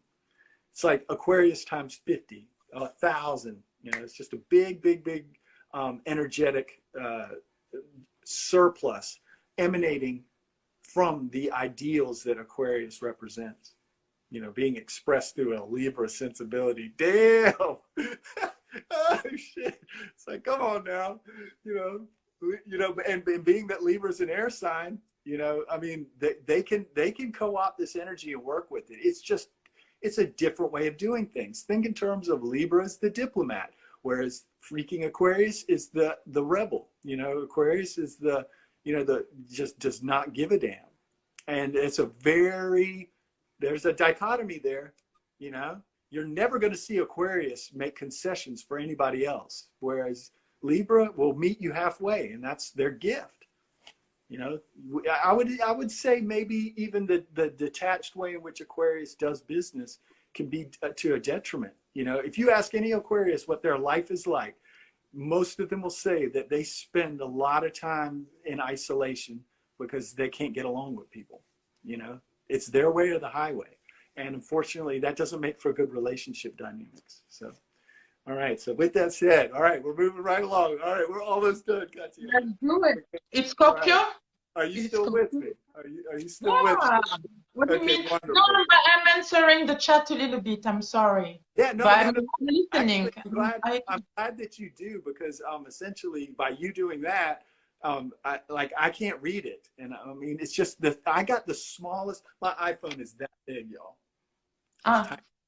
We see you well. Okay, wonderful.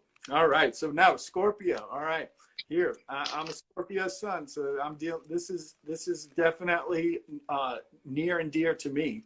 All right, Scorpios experiencing their stellium in their 4th house of home, family, nurturance, self-care, femininity, and emotional receptivity. Yeah, what'd you pull? Huh? I just had something that flipped and get to my finger like that. So it was kind of weird. And it was rebel because fuck it. Right. So yeah, and yeah, so for now that's what it is. I'm gonna get card with the tarot. All right. Okay, so Scorpios basically. Yeah, go ahead. Does rebel speak to Scorpio a little bit? Are you talking to me? Yeah. Oh, do you need to rebel more? Do you need to rebel? Oh, absolutely. That's the point I'm making. Essentially, that's in my life. That's what's occurring, is basically a whole restructuring of our home. You know, I mean, that's what we've basically been stuck in a situation in which essentially all these projects that we've been working on had been like forced to a halt due to everything from just weather to, you know, finances, you know, just all kinds of things have essentially stalled the projects that we've been wanting to do here. And essentially ever since the 20th, that slowly that ball has started rolling forward, and things that had been completely stalled out, which is complete Mars and Taurus energy, is now moving forward with a quickness, you know. But Scorpio is potentially transcending a situation within their home that up until the Jupiter and Saturn conjunction in Aquarius on the 20th of December seemed completely stuck and unchanging, very fixed energy. All right, so the magic of this transit for Scorpio lies in the fact that this shift at home occurs not because of any specific thing they did themselves. The shift occurs due to the fact that they're learning to potentially relinquish the need to be in control of the outcome of their situation, and that the actual universe is supporting them. Yeah. I mean, this is a great evolutionary moment for Scorpio too, from the standpoint of we are so controlling. You know, we need to feel like that we control the outcome. It's a weakness, and you can ask anybody if they've been in a relationship with a Scorpio. They're very controlling. Yeah. You know? And that controlling nature is to their detriment.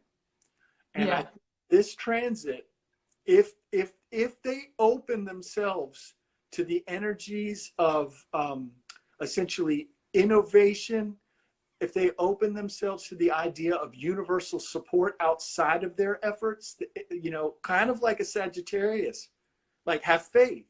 I mean, that's a little bit oversimplifying it because it's a little bit more nuanced, but relinquishing the need to be in control and allowing the energies of the universe to support them in their efforts because they're doing the day-to-day, I think that that would be to their advantage. They can actually benefit in this space from observing the gosh darn universe actually showing up to help them in their efforts rather than trying to control the minutia of every single little transaction that occurs within their existence and thinking that they're somehow going to make it better by being in control. You know, it's an evolutionary teaching. Like this could help them evolve if they open themselves to this. If they want to continue to run the control game, let's just show at the end of the transit, you know, who's got the most to show for themselves. And that could be the evidence, you know, like, you know, you try it your way and then try it the faith-based way and see what works. Yeah. You know? It makes sense. I'm having those two cards.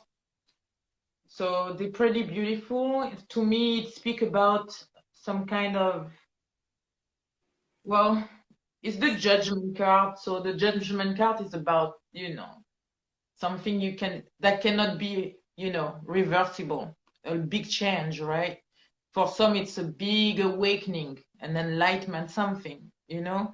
It's a call to change, to listen to your soul, I believe, with this hangman. The hangman is searching his soul, what he's supposed to do really, what way in life. But to me, it's some people are going to have an awakening and try to find their path or the way they need to keep going, some Scorpio. But for other Scorpio, it's more like, to me, it's going to be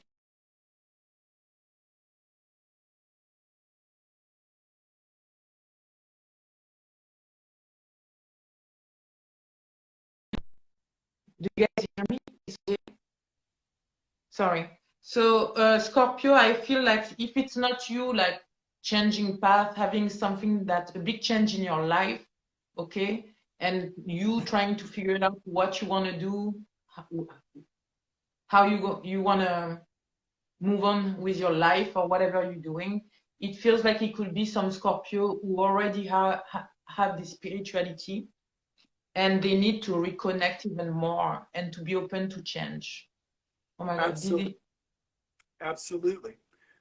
That's completely harmonized, you know, with the gist of what I'm going for. It's just Scorpio just has this opportunity to just try something different, you know, and the evidence will speak for itself. The evidence will speak for itself. I just think this is an opportunity.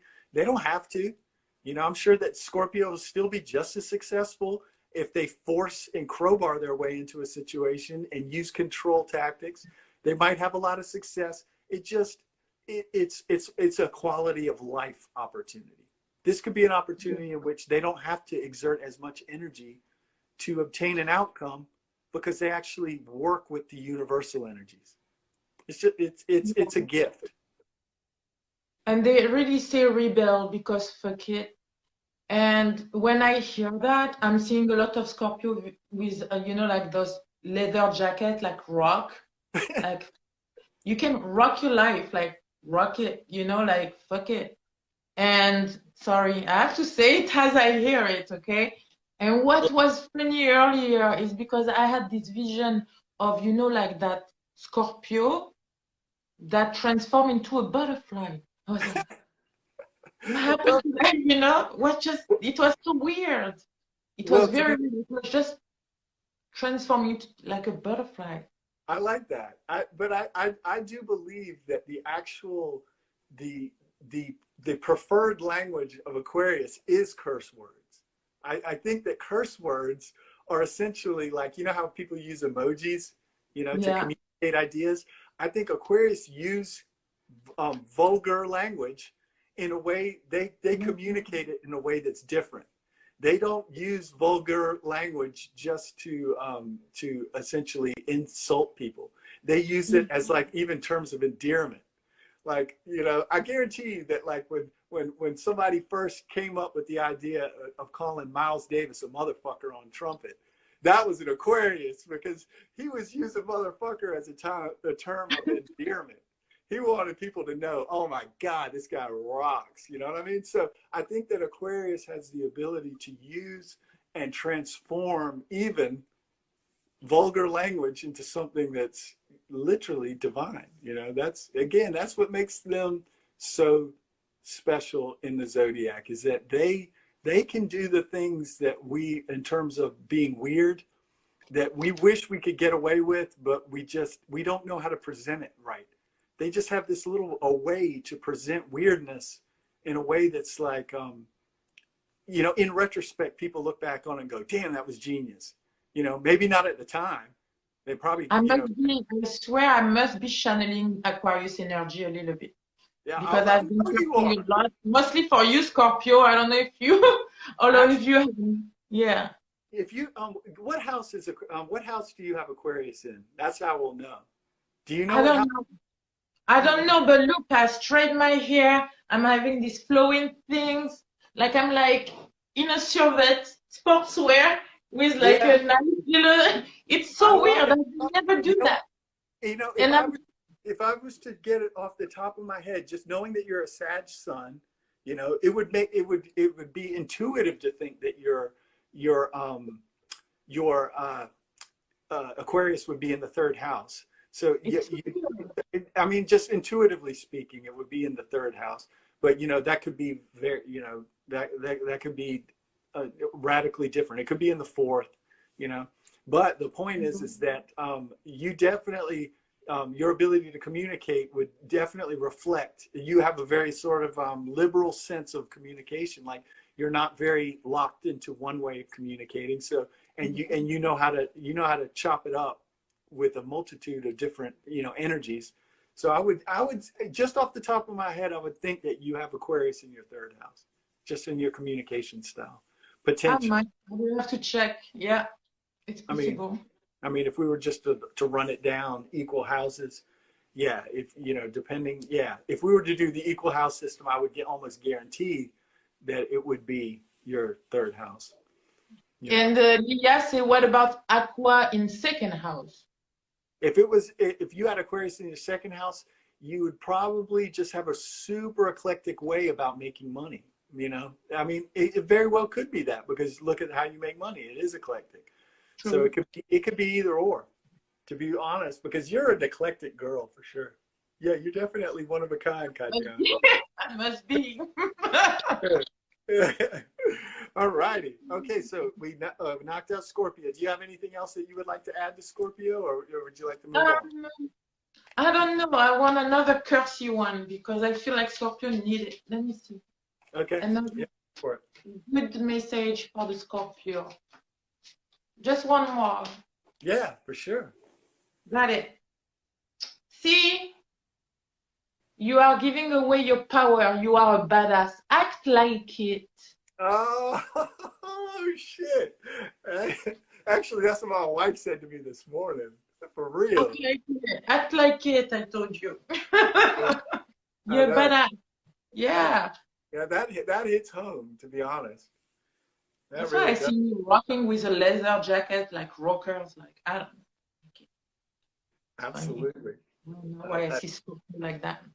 Well, thank you. I'm digging this, for real. I mean, that definitely resonates, especially after the conversation I had with my wife this morning.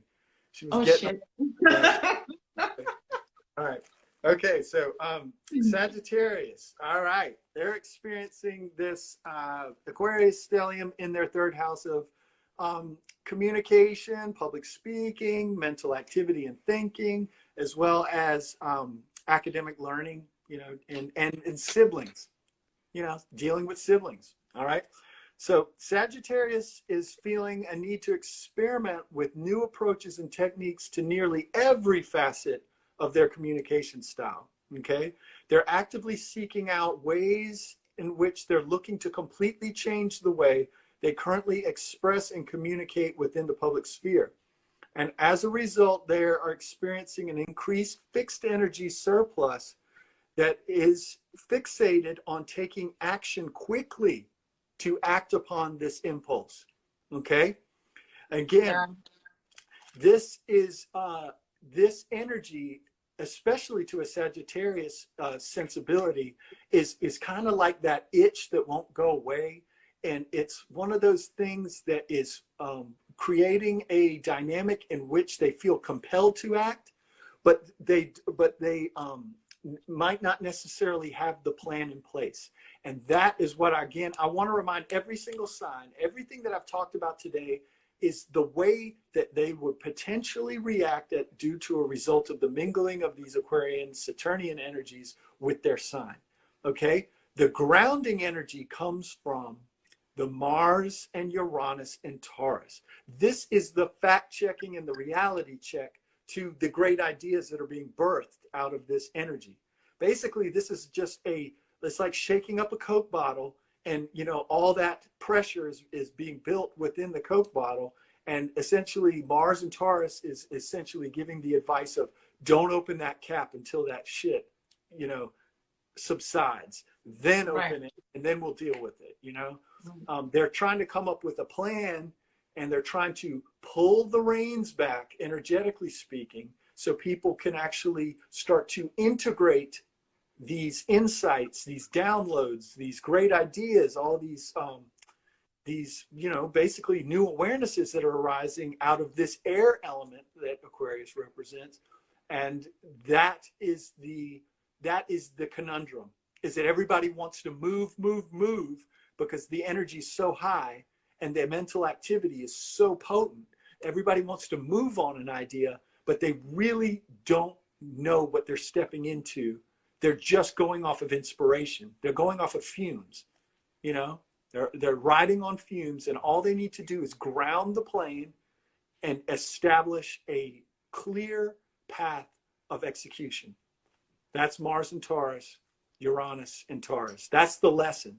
Because trust me, Uranus wants to go full speed ahead too. Mars wants to go full speed ahead, but they're being stymied in Earth energy. And as a result, that influence is giving us a feeling that we're not moving forward, when in fact, we're actually right where we need to be. We just need to formulate a plan, okay? And it's not that you're not going to achieve it. It's not someone's going to get ahead of you and someone's going to, you know, take your spot or somehow beat you to the punch. Trust me, there's plenty of spots in this new world that is being built. There's plenty of spots. It's just when you make your spot, make sure that your path is well laid out and that you've got a good, solid foundation. Don't just go riding in on your ideals and then, you know, basically Virgo's going to show your ass out, because they're going to take all the opportunities that you can't capitalize on, and Virgo's going to steal all. Really? You know? Yeah, because they're going to be like, look at this guy. He's got no game plan. He's got no game at all. I got it. I have a lot of Virgo in my chart. I have 5 placements in Virgo in my chart. Yeah, man. I do believe your North Node's in Virgo. Yeah. Yeah. Oh, shit, girl.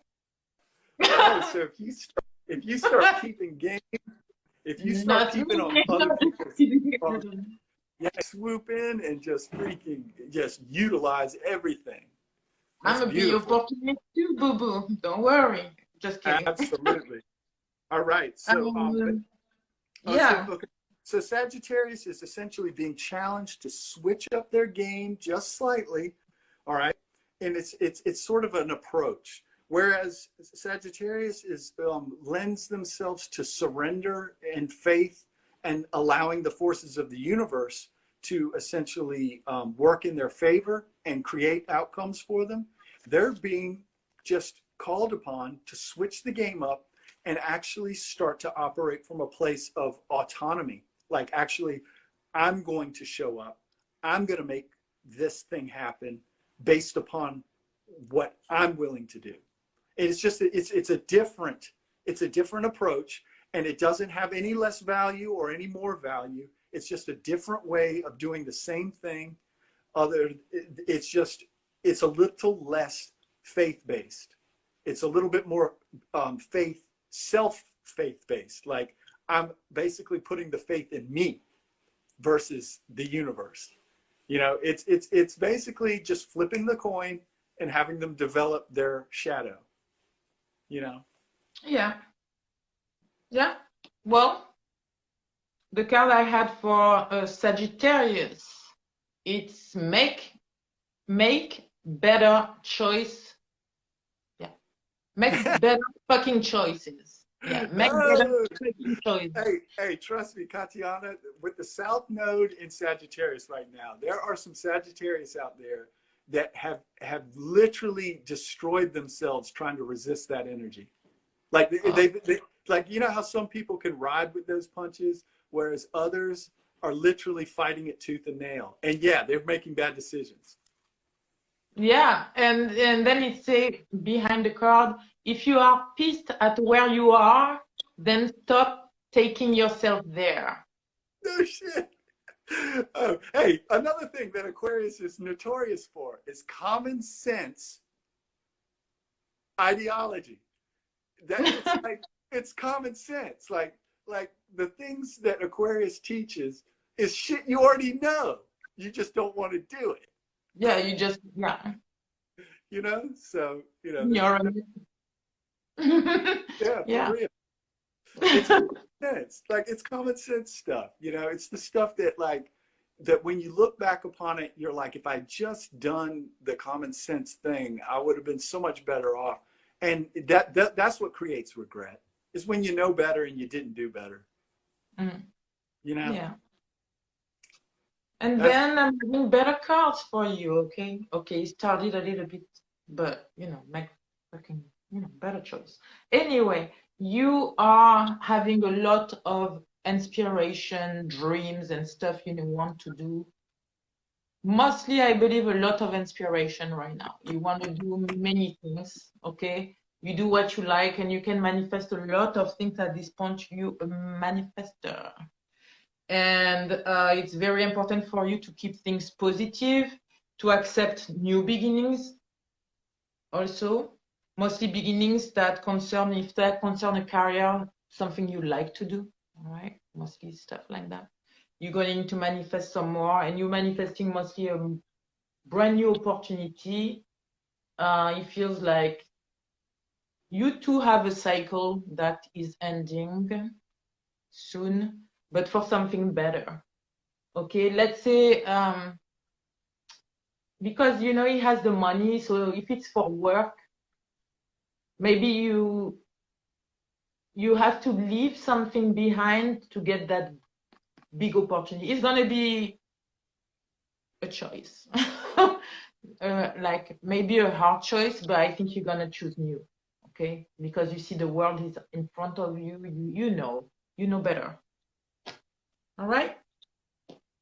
I love that, because truly, I do think that if there was any Sagittarius that were struggling under the South Node regime, like I was preaching this to the cows came home last week in a video I did regarding the nodes, was if one could look at a adversarial alignment, especially with nodal placement, as not personal, you know, and as if they could observe it from a standpoint of, this is actually helping my soul develop, and that I'm actually evolving as a result of this experience, that in and of itself would be the kind of awareness that would help one get through a transit like that and weather those negative experiences. I believe that it's that kind of understanding that would help them to where they're like, you know, you know, every dog has his day, and this just ain't my day, but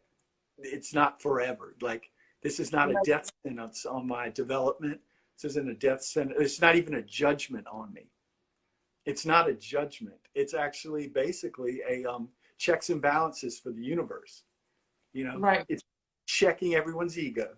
You know, everybody's going to get that ego check. And so, you know, especially in a South Node transit, everyone's going to have to go through that at some point in their life.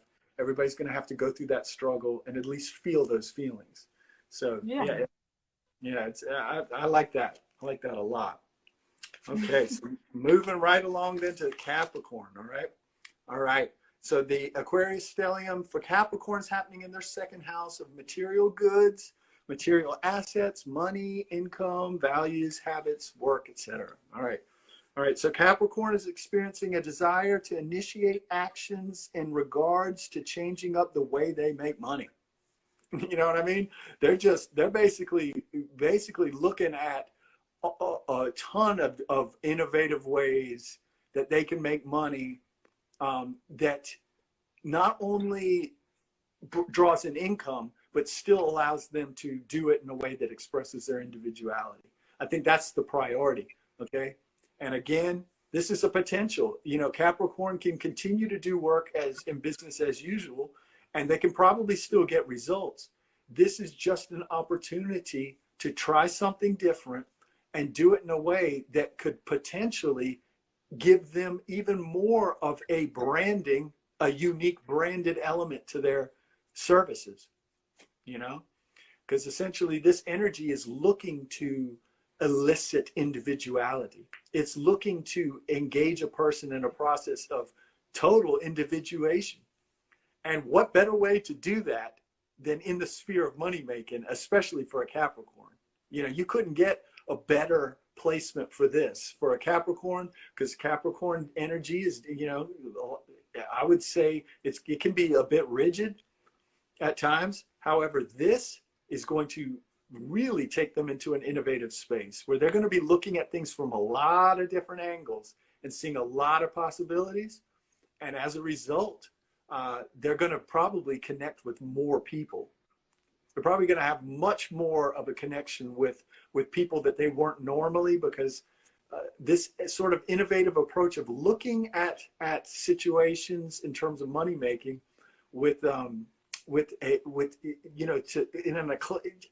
thinking outside of the box is definitely going to add to their bottom line. It's just going to draw in a wider audience if they engage. This is a process. You know, you would have to do, you know, I would say for any Capricorn, it would be conduct little mini experiments to see, like, okay, if I get an intuition based upon this weird ass energy that's just, it's not an idea I would traditionally get. Let me just give it a whirl, see what the results are, and then modify accordingly. It will have to be an ongoing process in that space. You know, it will have to be something that, you know, you're going to have to be open to the idea of experimentation. But it's all about the money, man, you know? Well, yeah, I see a little bit what you're talking about, because I got those two cards. And obviously, that's a lot of coins. That's a lot of coins. So that's a lot of coins that are growing. Okay, so maybe you may. Okay, for some of you, I believe that there was movement in your life that make you change your lifestyle, maybe. Okay, or change something in your life, your way to live.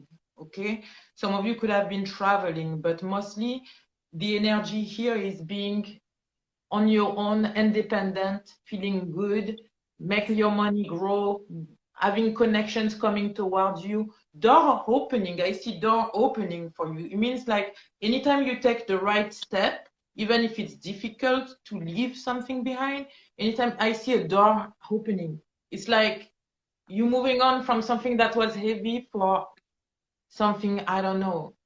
You see the door opening for you easily, something happening here.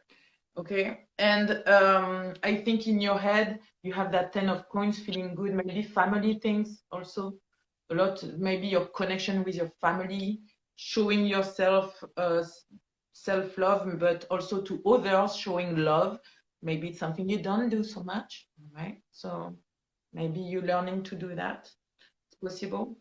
And yeah, that's what I have. For the other card, I have, you need food in your belly, eat a fucking taco. So maybe when eating very right, basically maybe, you know, you're anxious, so you don't have time, you work too much, and you need to eat. And someone asking, one of the ancestors asking, have you eaten? You are acting like a big ass baby. So some of you need to eat and you're gonna feel much better. Okay. The last And thing that yeah, the last thing that I had written though was that their work ethic is being challenged, as Aquarius energy is all about knowing oneself as an authority, knowing it, and never questioning that knowing. So whatever steps are required to step into a space of authority, of knowing oneself as an authority without the external world having to validate or reflect that, is a mandate if they engage on this path. It's to step into power is an absolute must to engage for success, in the standpoint of they must begin to perceive themselves as an authority. I think that oftentimes a Capricorn will work within a sphere in which they administrate and they delegate, and they give that power essentially to people who believe themselves to be an authority, and that as a result, that it's a diminution of their self. I think that this Aquarian energy is giving them an opportunity to, instead of giving that power into a sphere in which one will co-opt that energy, they're actually redirecting it. This has been the theme throughout a majority, especially the more service-oriented signs, you know, is redirecting that energy to establish the individual as the most important part of their existence, just for this time. This isn't a time in which like you abandon what you know. You know, it's just a way of bringing balance to what might have been just a pendulum swing now in terms of energy. That the outer directedness now is being now redirected back to self, and as a result, Capricorn could step into a role of, now I'm the authority, I perceive myself as such, and no one else gets that energy at this time. So it's a win-win. It's a win-win, in my opinion, if they merge with this Saturnian. And actually the Saturn energy will be the judge of, am I giving my power away? And you will be able to see it for sure in real time. Like you'll be like, oh shit, I'm actually giving my power away. Whereas they might have been so excited to be actually providing the service that they gave away that energy freely, thinking that it was actually good for them. And it might have been at the time. It's just, this is a different time. It's just a different energy. It requires a different mindset. And I believe Capricorn could really benefit from engaging their energy inward towards their self and building themselves as the authority. So yeah, it feels like they're gonna do it. It feels like it looks good. Yeah. Not easy, but yeah, it feels like there is a liberation for some of you. I don't know. It's like a liberation that you didn't know you could move toward that kind of feeling. Maybe before you do a step further, you move on. I mean, you take another direction or something. What you thought would be horrible, all the doors opening. For sure, dude. I mean, you know, again, this is a contingent upon your experimentation. You see, you know, I encourage anybody to just work with this energy and see what happens. Like I did this with the North Node, you know, like I wanted to see would work, because that South Node, my South Node's in Gemini.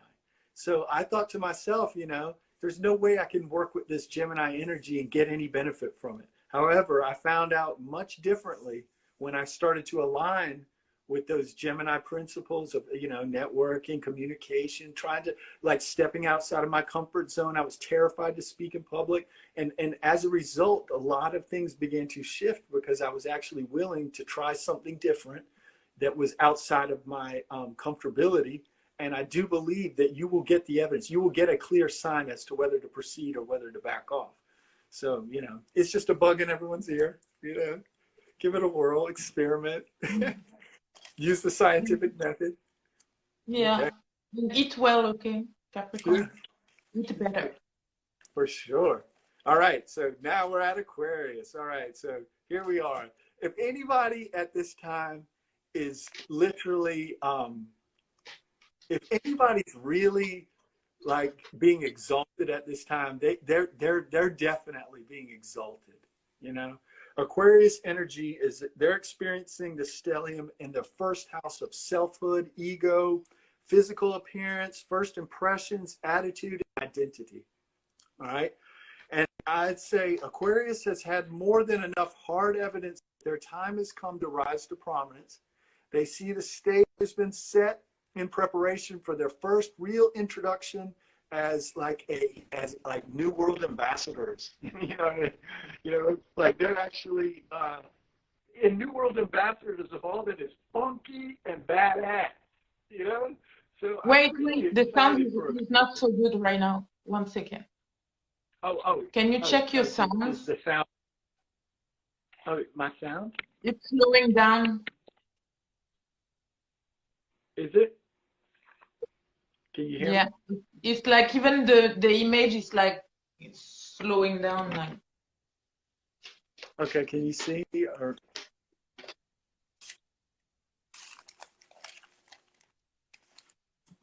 Is it still slowing down? no, it's good now. Okay, cool.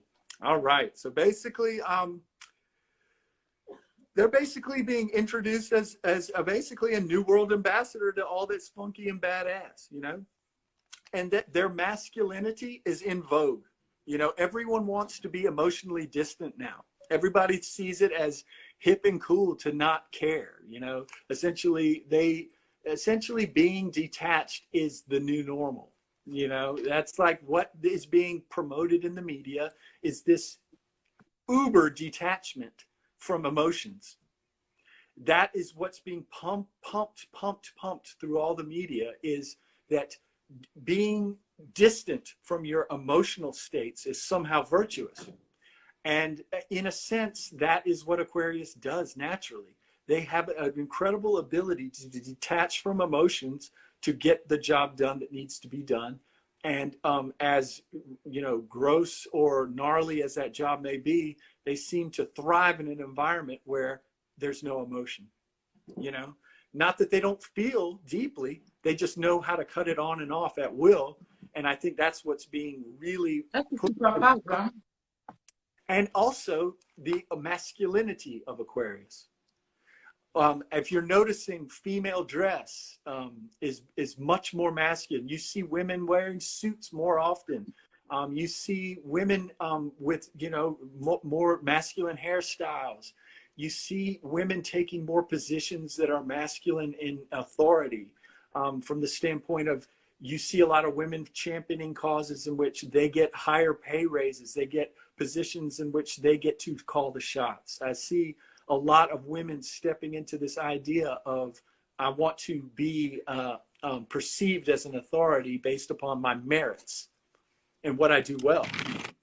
Yeah. And it's very in vogue. You know, the whole idea of the androgynous female that's balanced in her masculine and feminine energies is, you know, one that can essentially provide for themselves as well as provide for others. And one that can essentially, you know, have a family or not have a family. You know, it's like this autonomy of, I would like to play the role that I choose, and I would like it to be in alignment with my ideals and my goals and my aspirations. And I think that that's definitely an Aquarian concept that women are getting into. Everybody wants to be an activist, you know, everybody wants to champion some cause, when in fact, before it was cool, Aquarius was already championing causes way before it was hip to even do that. And everybody else is jumping in on it because they want that clout, you know. However, Aquarius has been practicing this for this moment for as long as they can remember. And it's frankly, everyone else has become hyper feminized and indoctrinated into a very almost passive state.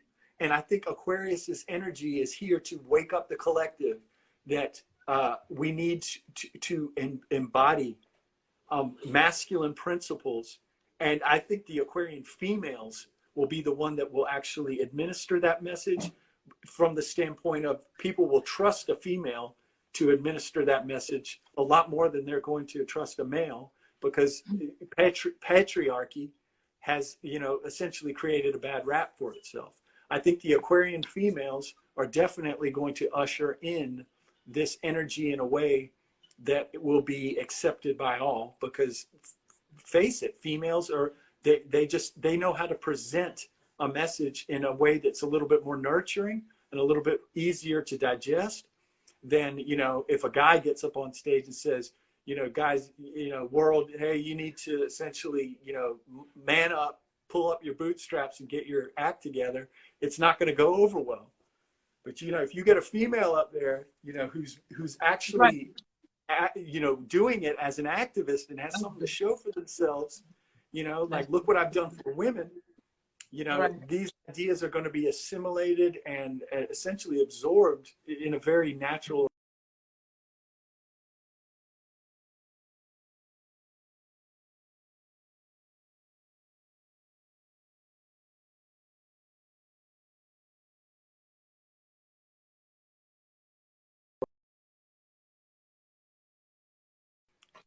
Are you back? Yeah.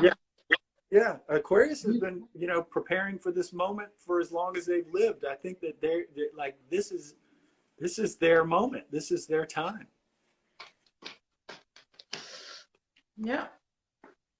And actually, you know, to make a distinction, there are two camps within Aquarius right now. There is the authentic and the inauthentic. You've got the authentic that are actually essentially trying to teach people for the benefit of humanity.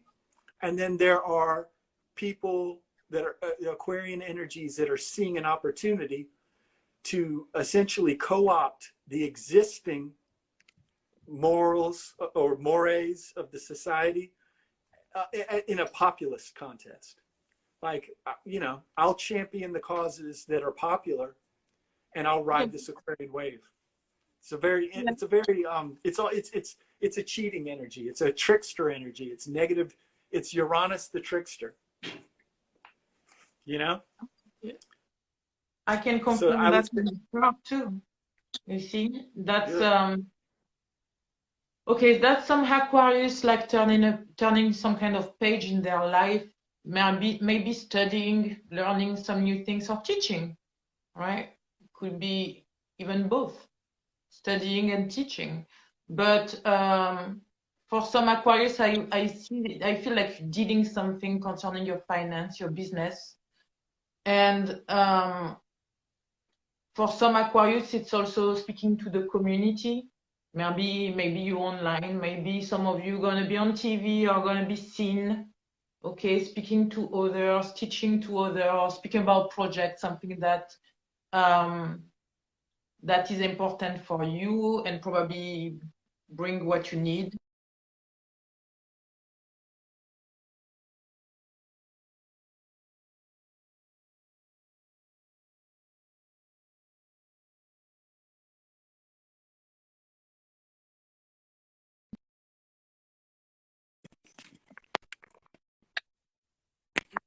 Did you hear? Have you heard everything? I heard the first part. Oh, what was it?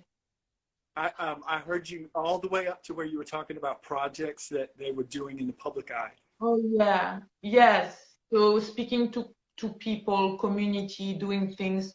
And I had this card also that's for someone, okay? And it says, get back to your heart, okay? So for someone, you need to get back to what you like, your heart, your inner child somehow.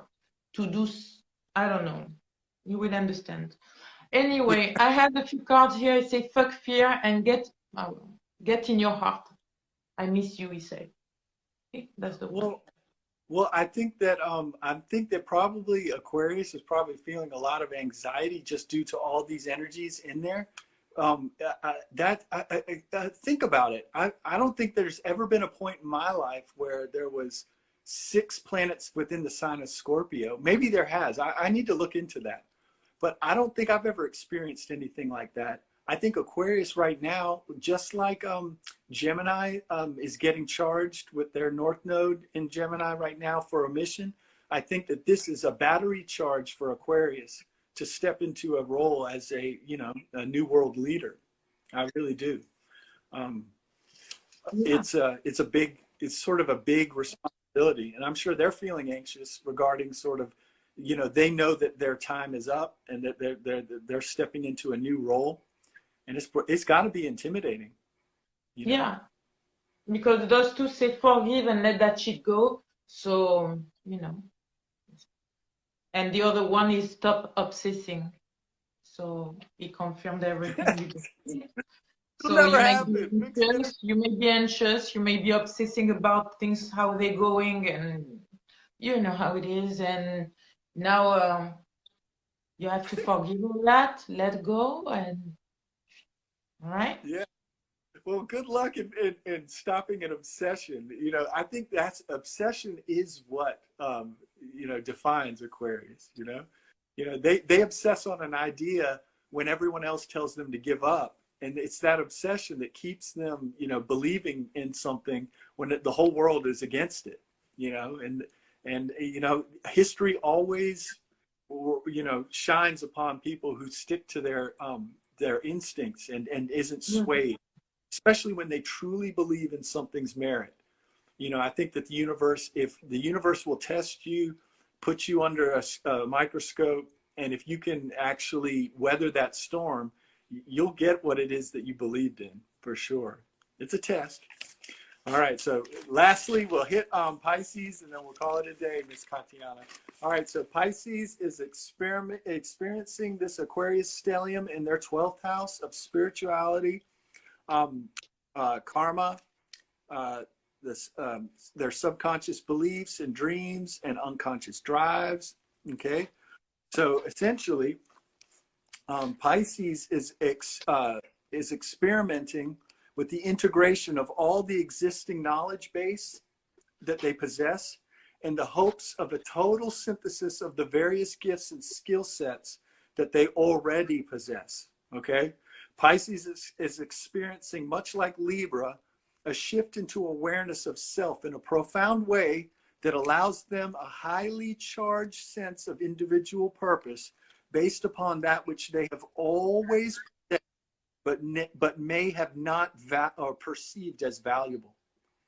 You know, I think they're just re-looking at what it is that they already do, and they're re-looking at it from a different angle, and they're starting to see maybe this does have value. You know, I think that Pisces knows so much, you know, just inherently, just based upon what it is that they do innately. They know so much that at times it's overwhelming, and they may think to themselves, they might not know how to integrate it and bring it all together. And so they don't see the strength of all the various modalities that they're involved in as a synthesized whole. I think that this transit will definitely help them to hone in on all the various things that already exist and integrate it in a very unique, individual, packaged way that they can then look at and say, I did that. I did that. You know, I did so much that at times it's overwhelming, and they may think to themselves, they might not know how to integrate it and bring it all together. And so they don't see the strength of all the various modalities that they're involved in as a synthesized whole.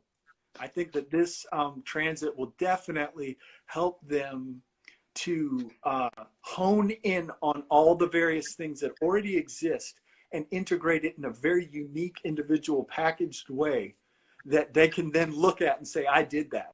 I did that. You know, I did it on my own. And the task will be so daunting, you know, that it will give them a sense of eventually accomplishment, you know, to where they also see themselves maybe as an authority. Is that your kitty cat? All right. Baby. Hi. I'm alive. Sorry.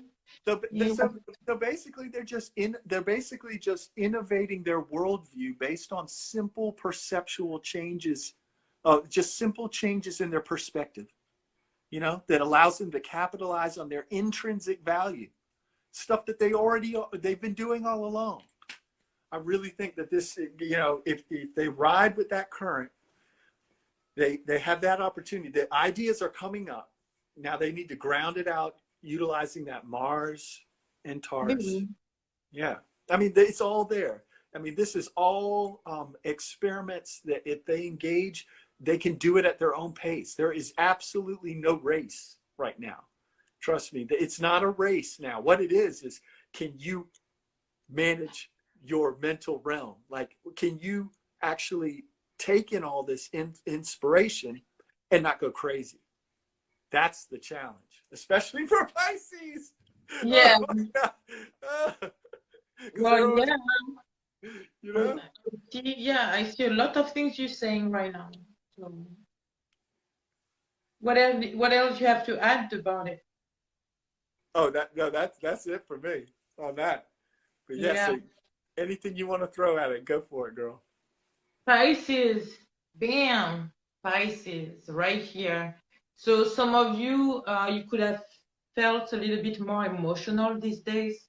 It feels like energies are amplified, but here there is a good opportunity to change your life. If you're gonna take it or not, I think you will. But yeah, there was some lesson to, maybe you have learned, maybe you needed to learn to get that opportunity, and it's here. I believe that you felt blocked for a while, but yeah, you need to stay grounded. You need to find back your balance, because the justice is here for you, and it will be soon, just like, at your door saying, hey, we have what you want. I feel also a lot of intuition, psychic abilities, using things pretty accurately, okay? So believe in that right now.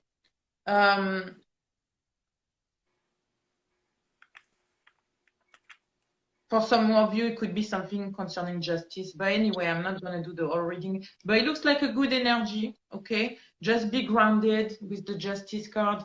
You need to find the balance, right? But yeah, it looks good. It looks good. And I have those two cards. It says, take a shot and you do you. So take a shot, stop crying or something. Take a shot and just be yourself. You're amazing. You're amazing. What, a shot of liquor? Is that what you're like? You're take a shot. And it said, don't take. He said, don't take 12. Take one. Yeah. Okay, maybe 2. Move on. That's what he said. Yeah. You are totally trolling Pisces, because everybody knows Pisces probably has the potential to be. I'm a Pisces rising, and trust me, I've had my time with alcohol. I went all in with alcohol for a long time. And you don't really, until you really study these archetypes, you don't realize that, that these things do have an effect for real. I mean, I was definitely a fish tard for a long time. That would be a shot for Pisces. That big old, chalice would be a shot to Pisces. Yeah. Oh, that's a shot. Oh, and to contextualize that, it's in their 12th house of spirituality, karma, subconscious beliefs, dreams, the unconscious, their occult abilities, their intuition. So yeah, I'm sure that this eliciting of their authority based upon what it is they're already doing is coming from a deep place of probably repression, whatever it is that has prevented them from seeing value in what it is that they do. That's like I would say like an ancestral karma, something that. Yeah, I was about to tell you, like, I feel like a lot of them, it's about family, and they cannot change their opinions, the opinion they have of who they are as a Pisces. Maybe they want to, I don't know. But yeah, because I would imagine if I was an adult and I had a Piscean child that is, they exist in that magical realm of the occult. You know, they exist in that realm of balancing between the worlds of dreams and reality. You know, I would be intimidated as an adult. I wouldn't know how to relate to that child. And I'm sure that that unconscious sort of inability to relate would put an impression, like the child would want to try and correct that. The child would think that, oh God, I must be doing something incorrect. So maybe if I act differently, I'll and somehow endear my parents to me. And I think that that definitely could drive a schism within their mind as to, you know, their value. You know, like, you know, me being me clearly isn't good enough, you know, or clearly it's too challenging. So I'm going to modify my behavior to please others. I could see that happening. I could see that dynamic clearly. Yeah. Yeah, exactly. Because I feel like it's like I see like a Pisces like that have been trying, you know, to find some solution or to be accepted, or I don't know, something like that. And they're gonna have just to have acceptance somehow too, for some of them. Acceptance that they cannot change nobody. And you know what's probably another issue with the Piscean clan is that they're really good at modifying and adapting to the room. You know, I'm sure that mutable quality they bring to their personality makes them an absolute chameleon when it comes to transforming their innate sensibilities to accommodate others. I'm sure they're wizards at it because they can read mind, they know what you want, and they know how to get you to love them. You know. Yeah. Well, my south is in Pisces. That's my south in Pisces. So. Which means that you. I'm a little bit. I'm a little bit with you, right? Which means you already mastered that. You've already mastered the Piscean experience, and that essentially you're now. I always look on it as that you're tying up loose ends. Like whatever was underdeveloped in your Piscean experience, now you're cleaning up that mess. Yeah, I can feel that. I don't think Katiana's gonna have to come back here after this lifetime if she does her due diligence. Yeah, I do. Yeah, I do. I do my best actually. But Aquarian Light said, my brother-in-law is a triple Pisces Sun Moon rising. What? He's a triple Pisces? He's been recovered for 7 years before him and my sister got together. Okay. So he actually suffered substance abuse, and it's secondary to Piscean fishdom. You know what I mean? So what was their question? But he made it happen. He recovered for 7 years. Yeah. Right? Yeah, because basically, if once Pisces comes to the awareness of their value, I think it's game over. I think it's just people. I think that they co-opt the energies of the people around them with such an adept quality, because they can read everyone's mind and they know how to.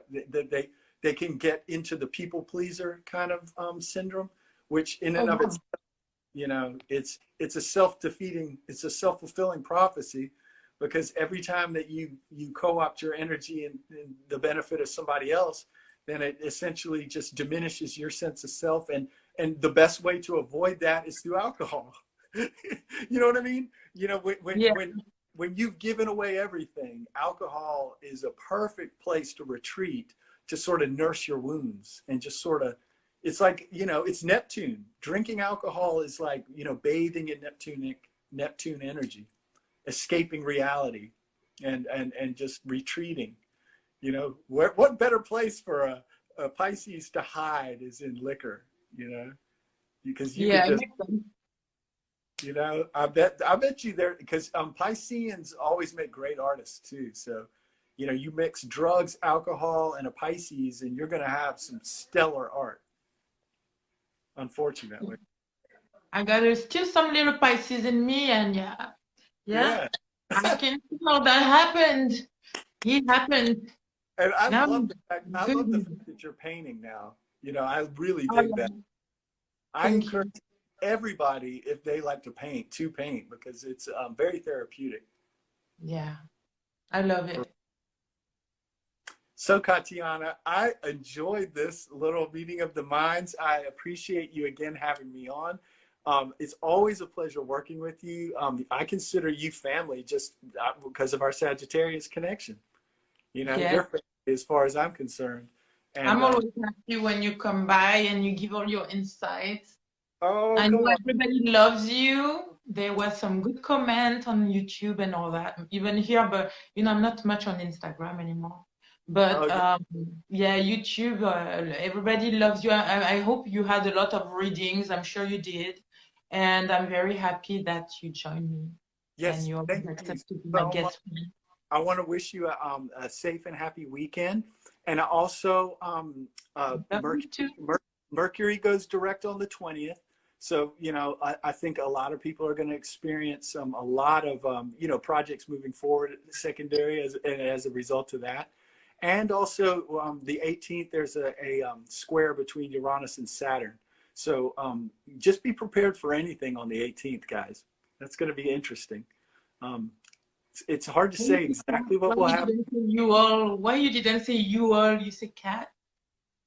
Say that again. You say Oh, expect anything and everything on the 18th, cat. I was just saying. Or maybe I was. I don't know what you mean. I'm good. No. I don't know. Who knows what I meant? Oh, But I maybe was I just didn't. basically saying that the 18th is going to be a highly charged date, just due to the fact of Uranus going to, a challenge will arise for everybody in the collective to overcome, either internally or externally, that's going to essentially force them to overcome a restrictive element, either in their direct experience or in their internal world, that they're going to have to think outside of the box to come to a conclusion upon. And they're going to have to do it. They're going to have to do it based upon their inner ingenuity, their own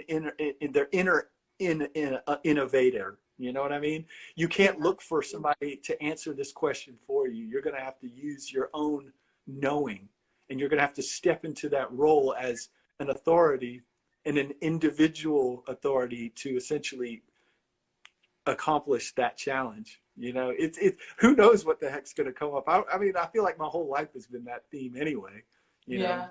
And to a greater or lesser degree, I've either done good in that area or failed miserably. But I think this first 2 months is just giving y'all a taste that 2021 is, although it's energetically supported by Aquarius and that there are a lot of inspirational ideas that are arising, the reality is, how will you implement them in a practical manner, and what steps are you willing to take to either sacrifice something in your life that's preventing it from happening, or what steps are you willing to take to integrate these new innovative ideas into your present existence? What are you going to move out of the way to accommodate it? And I think that's where the challenge is, and I think that's where the frustration exists, is everybody wants this thing to happen overnight, and everybody wants to arrive in their God self. And it's very much a process-oriented model, and that you start first with seeding the ideas, taking small incremental steps towards your goal through doing small experiments to prove to yourself. Because once you prove to yourself that your ideas have merit and value, and they will exist and survive on their own, then incrementally you step into authority. You know, but it's gonna, I'd say nobody's gonna have their full act together until at least 2030, maybe 2025. Nobody's really gonna be like full steam ahead. I believe when Jupiter goes into Sagittarius, I think that's where everybody will finally, I think that's where we'll be throwing house parties. And when is that? When you go back? Say it again. When that happened? Jupiter goes into Sagittarius in 2030. And actually 2025, Jupiter goes into Cancer, and it's at home in Sagittarius, but it's exalted in Cancer.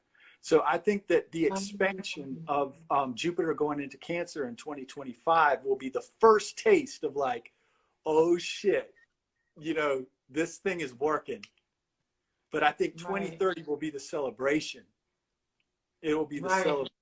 It will be like, damn. I mean, that's just what my gut tells me. You know, I'm sure that there's other astrologers out there that are probably like, oh no, dude, you haven't looked at this angle. You haven't looked. I was just looking at Jupiter as being sort of the arbiter of gatherings and celebrations. And with Sagittarius and Jupiter in 2030, I can see people finally getting back together and gathering again. And, you know, and the communal, you know, meeting in groups without having to wear masks. You know what I mean? Right. You know, I think 2025. that 2025. 2025 would probably be the midpoint, you know, Jupiter in Cancer, exalted. Jupiter is exalted. I'm sure Jupiter is going to be shooting gifts out of his fingertips at that point, but who knows? I haven't looked at the other planets in relation, so I don't want to make a huge sweeping statement, but just off the top of my head, I felt that might be a transition point in terms of sort of this rigid, tight vice grip that has been placed upon us economically, spiritually, physically, everything. You know, I think there might be a lessening of that tightness. Nice. Yeah. No, when you be more intuitive too. You didn't study it. It's your opinion, your intuition, your. Yeah, you know, I'm trying to put the pieces together just like everybody else. You know. Yeah, it's good. It's good. Yeah.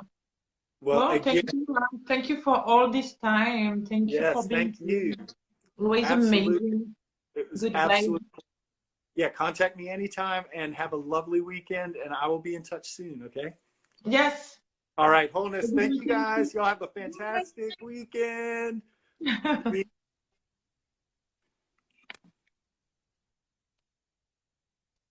Hey guys, hope you're doing good. I hope you enjoyed HESHAM insights and all the work he has done to give you all this, you know, explanation.